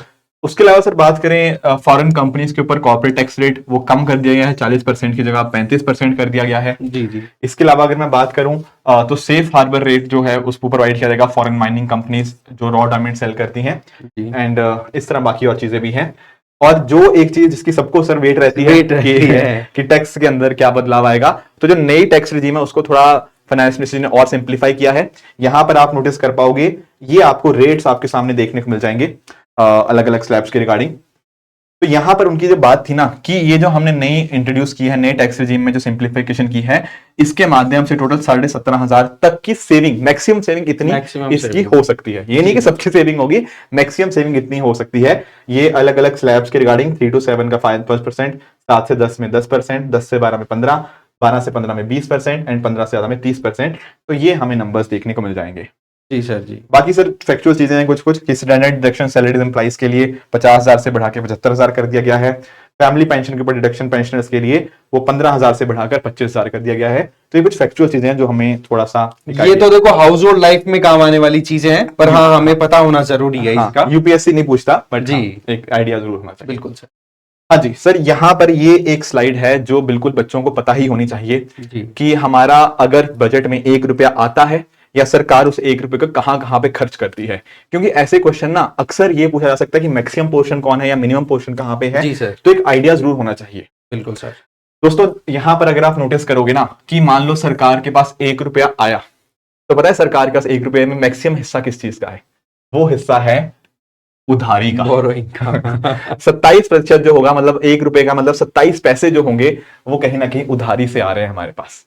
तो यानी कि डेफिसिट है तो उधारी तो लेनी पड़ेगी। उसके अलावा अगर मैं बात करूं यहाँ पर इनकम टैक्स के माध्यम से ये 19% यहाँ पे दूसरे नंबर पे आ जाता है।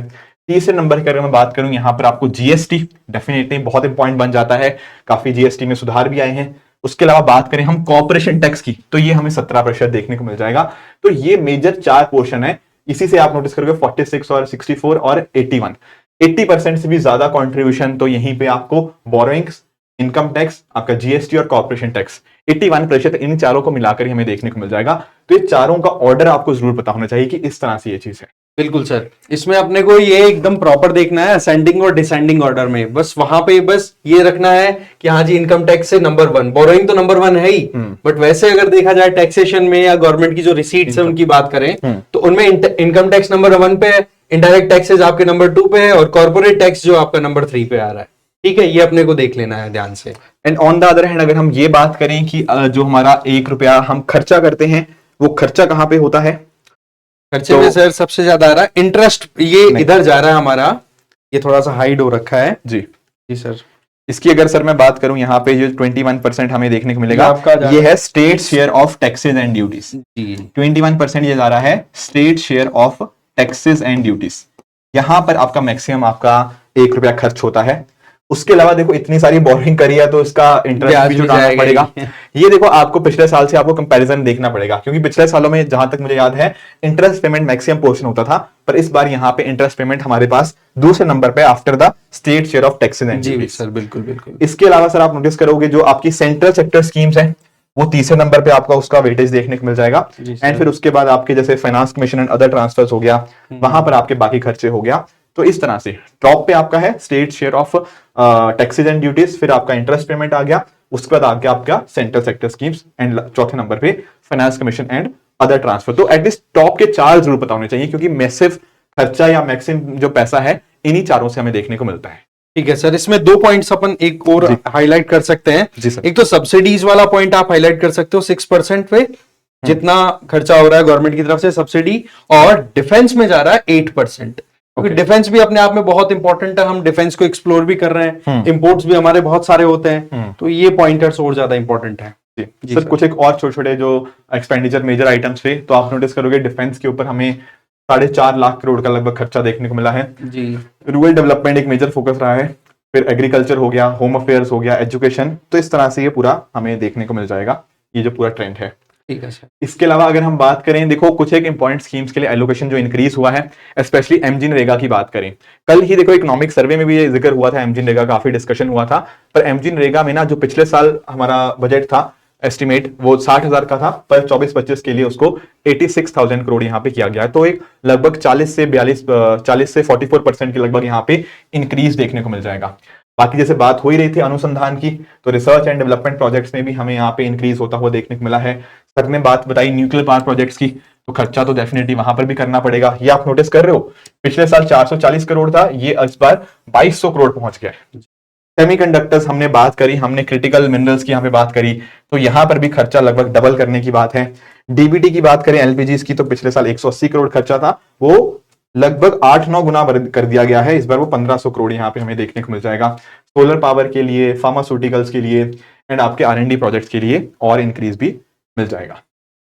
फिर बात आती है रिसीट्स की, कि गवर्नमेंट के पास में जो इनकम के सोर्सेज हैं या फिर जो भी गवर्नमेंट के पास पैसा आ रहा है तो उसके क्या क्या तरीके हैं और उनमें क्या ट्रेंड देख सकते हैं। तो रेवेन्यू रिसीट्स की अगर बात करो तो वो आप देख सकते हो यहां पर एक्सपेक्टेड है कि कैसे भी करके हमें 31.3 लाख करोड़ तक हमारे गवर्नमेंट के पास में कलेक्शन आ जाएगा। रेवेन्यू रेवेन्यू का आ गया। और कैपिटल की बात करें तो कैपिटल के एस्टिमेशन में अब की बार थोड़ा सा मामला डाउन दिखाई दे रहा है कि गवर्नमेंट ने, जहां तक मुझे ध्यान, अब की बार डिसइन्वेस्टमेंट पे इतना ज्यादा अटेंशन देने की शायद कोशिश नहीं की है। नहीं हुई ज्यादा। जी जी बिल्कुल बिल्कुल। तो वो नंबर्स ना कम हुए हैं, मतलब कैपिटल एक्सपेंडिचर। आप पिछले साल देखो ना, पिछले साल चलो अगर रिवाइज एस्टिमेट नहीं भी देखते हैं, हाँ। बजट एस्टिमेट की बात करें तो पिछली बार उन्होंने एक्सपेक्ट किया था 18.7 लाख करोड़, उससे भी लगभग 2 लाख करोड़ का एक बिल्कुल बिल्कुल। यहां पर आप देख लो ये एक्सपेक्टेशन थी और एक्चुअल में हुआ ये है। हाँ।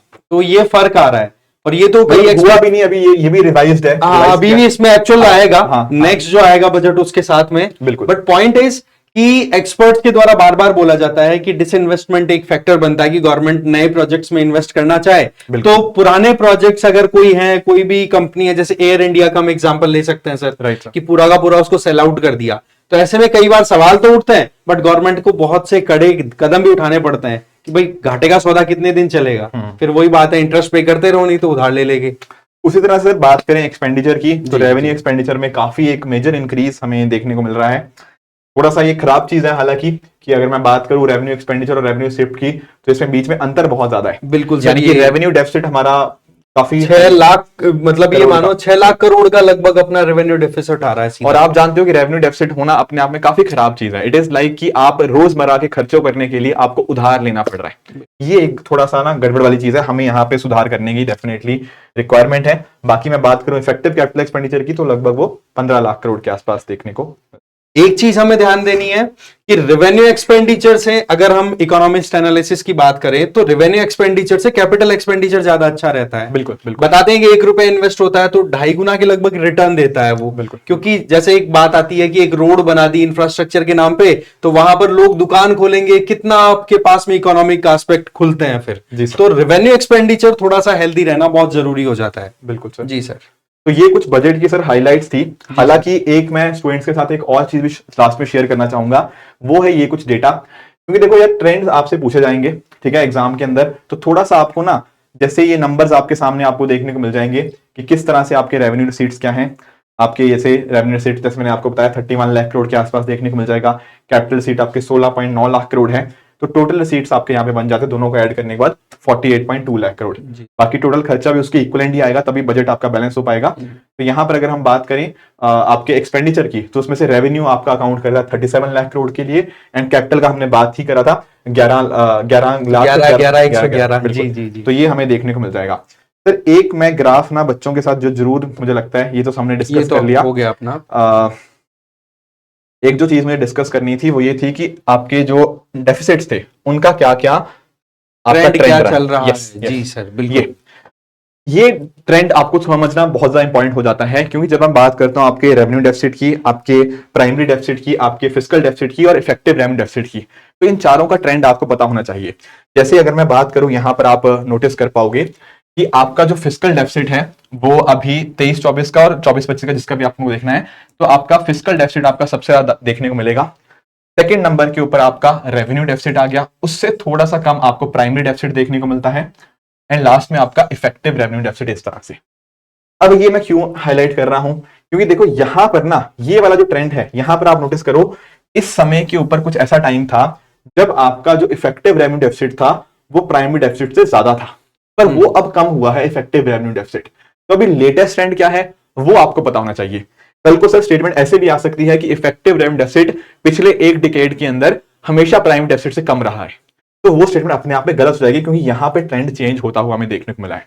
बाकी फिस्कल डेफिसिट ऑब्वियसली ज्यादा होना ही है सबसे, वो तो फैक्ट है ही है। जी। बट ये एक चेंज है जो हमें यहाँ पे डेफिनेटली पता होना चाहिए कि सबसे ज्यादा है फिस्कल डेफिसिट, फॉलोड बाय हमारा रेवेन्यू डेफिसिट एंड उसके बाद हमें अभी प्राइमरी डेफिसिट एंड लास्ट में हमारा इफेक्टिव रेवेन्यू डेफिसिट। ये चीज जो होती है ना, ये थोड़ा कई बार कंफ्यूजन कॉज कर सकती है। बाकी तो आई थिंक बच्चों को पता ही होगा। जी सर। ये भी सर हमने यहाँ पे डिस्कस कर लिया इस चीज को भी। एंड ये चीजें तो आई थिंक बच्चे समझ ही गए होंगे डेफिसिट फाइनेंसिंग कैसे हो रही है, राइट। तो इस तरह से चीजें यहाँ पे मेंशन्ड है, बट ओवरऑल हमने आई थिंक एक आइडिया दे दिया कि कैसे कैसे है। हाँ, ये सर, एक इसको आप इम्पोर्टेंट explain कर पाएंगे? हाँ सर, देखो इसमें टैक्स रिसीट की अगर बात करें तो हमारे सामने दो स्लैब्स आते हैं, एक तो होता है डायरेक्ट और एक इनडायरेक्ट। यहां पर आप देखो कि डायरेक्ट से जो हमारी कलेक्शन है ना वो राइज हुई है 6.6% से 6.8%। वहीं पर इनडायरेक्ट की बात करें तो 5.1% से 5%। इसका मतलब ये हुआ कि इनडायरेक्ट टैक्स जो है वो गरीब और अमीर के बीच में फर्क नहीं करता सर, रिग्रेसिव टैक्स है। बिल्कुल सर। और वहीं पर डायरेक्ट टैक्स है वो क्या होता है, जैसे जैसे आपकी इनकम बढ़ती है तो वो प्रोग्रेसिव में चला जाएगा, जैसे जैसे इनकम बढ़ेगी वैसे वैसे आपके टैक्सेस बढ़ेंगे। तो ये जो एक रेशियो देखने को मिल रहा है ना कि जहां पर डायरेक्ट टैक्स कलेक्शन राइज हुआ है, ये हमारी इकोनॉमी के लिए और हमारी पॉलिसी मेकर्स के लिए अच्छा सिग्नल है। बिल्कुल, ये राइज होना चाहिए हमारा। इवन सर स्टेटमेंट ऐसे भी आ सकता है कि पिछले कुछ सालों में direct tax has been more than indirect taxes. तो आंसर इज यस। हालांकि 2020-21 में हमें नंबर थोड़ा चेंज देखने को मिला है, क्योंकि यहां पर आपका इनडायरेक्ट टैक्स ज्यादा था, मतलब इनडायरेक्ट टैक्स से हमारा जो रिसीट आता था वो ज्यादा था as compare to direct tax. पर पिछले 3-4 सालों की बात करें तो डायरेक्ट टैक्स का नंबर हमें इनडायरेक्ट से ज्यादा देखने को मिला है, which is a good thing. ध्यान रखना, ये जो परसेंटेज बात करें जीडीपी के कॉन्टेक्स्ट में बात करें कि जीडीपी का इतना प्रतिशत हमारा डायरेक्ट से आ रहा है एंड इतना इनडायरेक्ट से। यस, आई थिंक मोटा मोटा हो गया सर अपना सेशन, थोड़ा नो डाउट लंबा चल रहा है बट अब छूटेगा कुछ भी नहीं पर जी जी जी आपका। आई थिंक ये तो सर इतना इंपॉर्टेंट नहीं है। जी जी, तो यस, ये तो चलो ठीक है।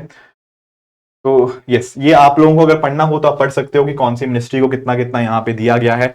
उतना यूपीएससी के पर्सपेक्टिव से इंपॉर्टेंट नहीं है, पूरी डिटेल आगे तक मेंशन्ड है। बाकी ये हर जो डॉक्यूमेंट्स हैं हमारी टीम आपके साथ टेलीग्राम पे भी शेयर कर देगी, ताकि आपको रिवाइज करना हो तो आप इसके माध्यम से इस चीज को कर पाए। जी सर। चलो ठीक है दोस्तों, फिर मिलते हैं बहुत ही जल्द। आई होप आज का सेशन आप सभी को बहुत अच्छे से समझ आया होगा। इसी तरह से आप भी अपने एंड पे हार्डवर्क करते रहिए। Thank you very much for joining. Thank you.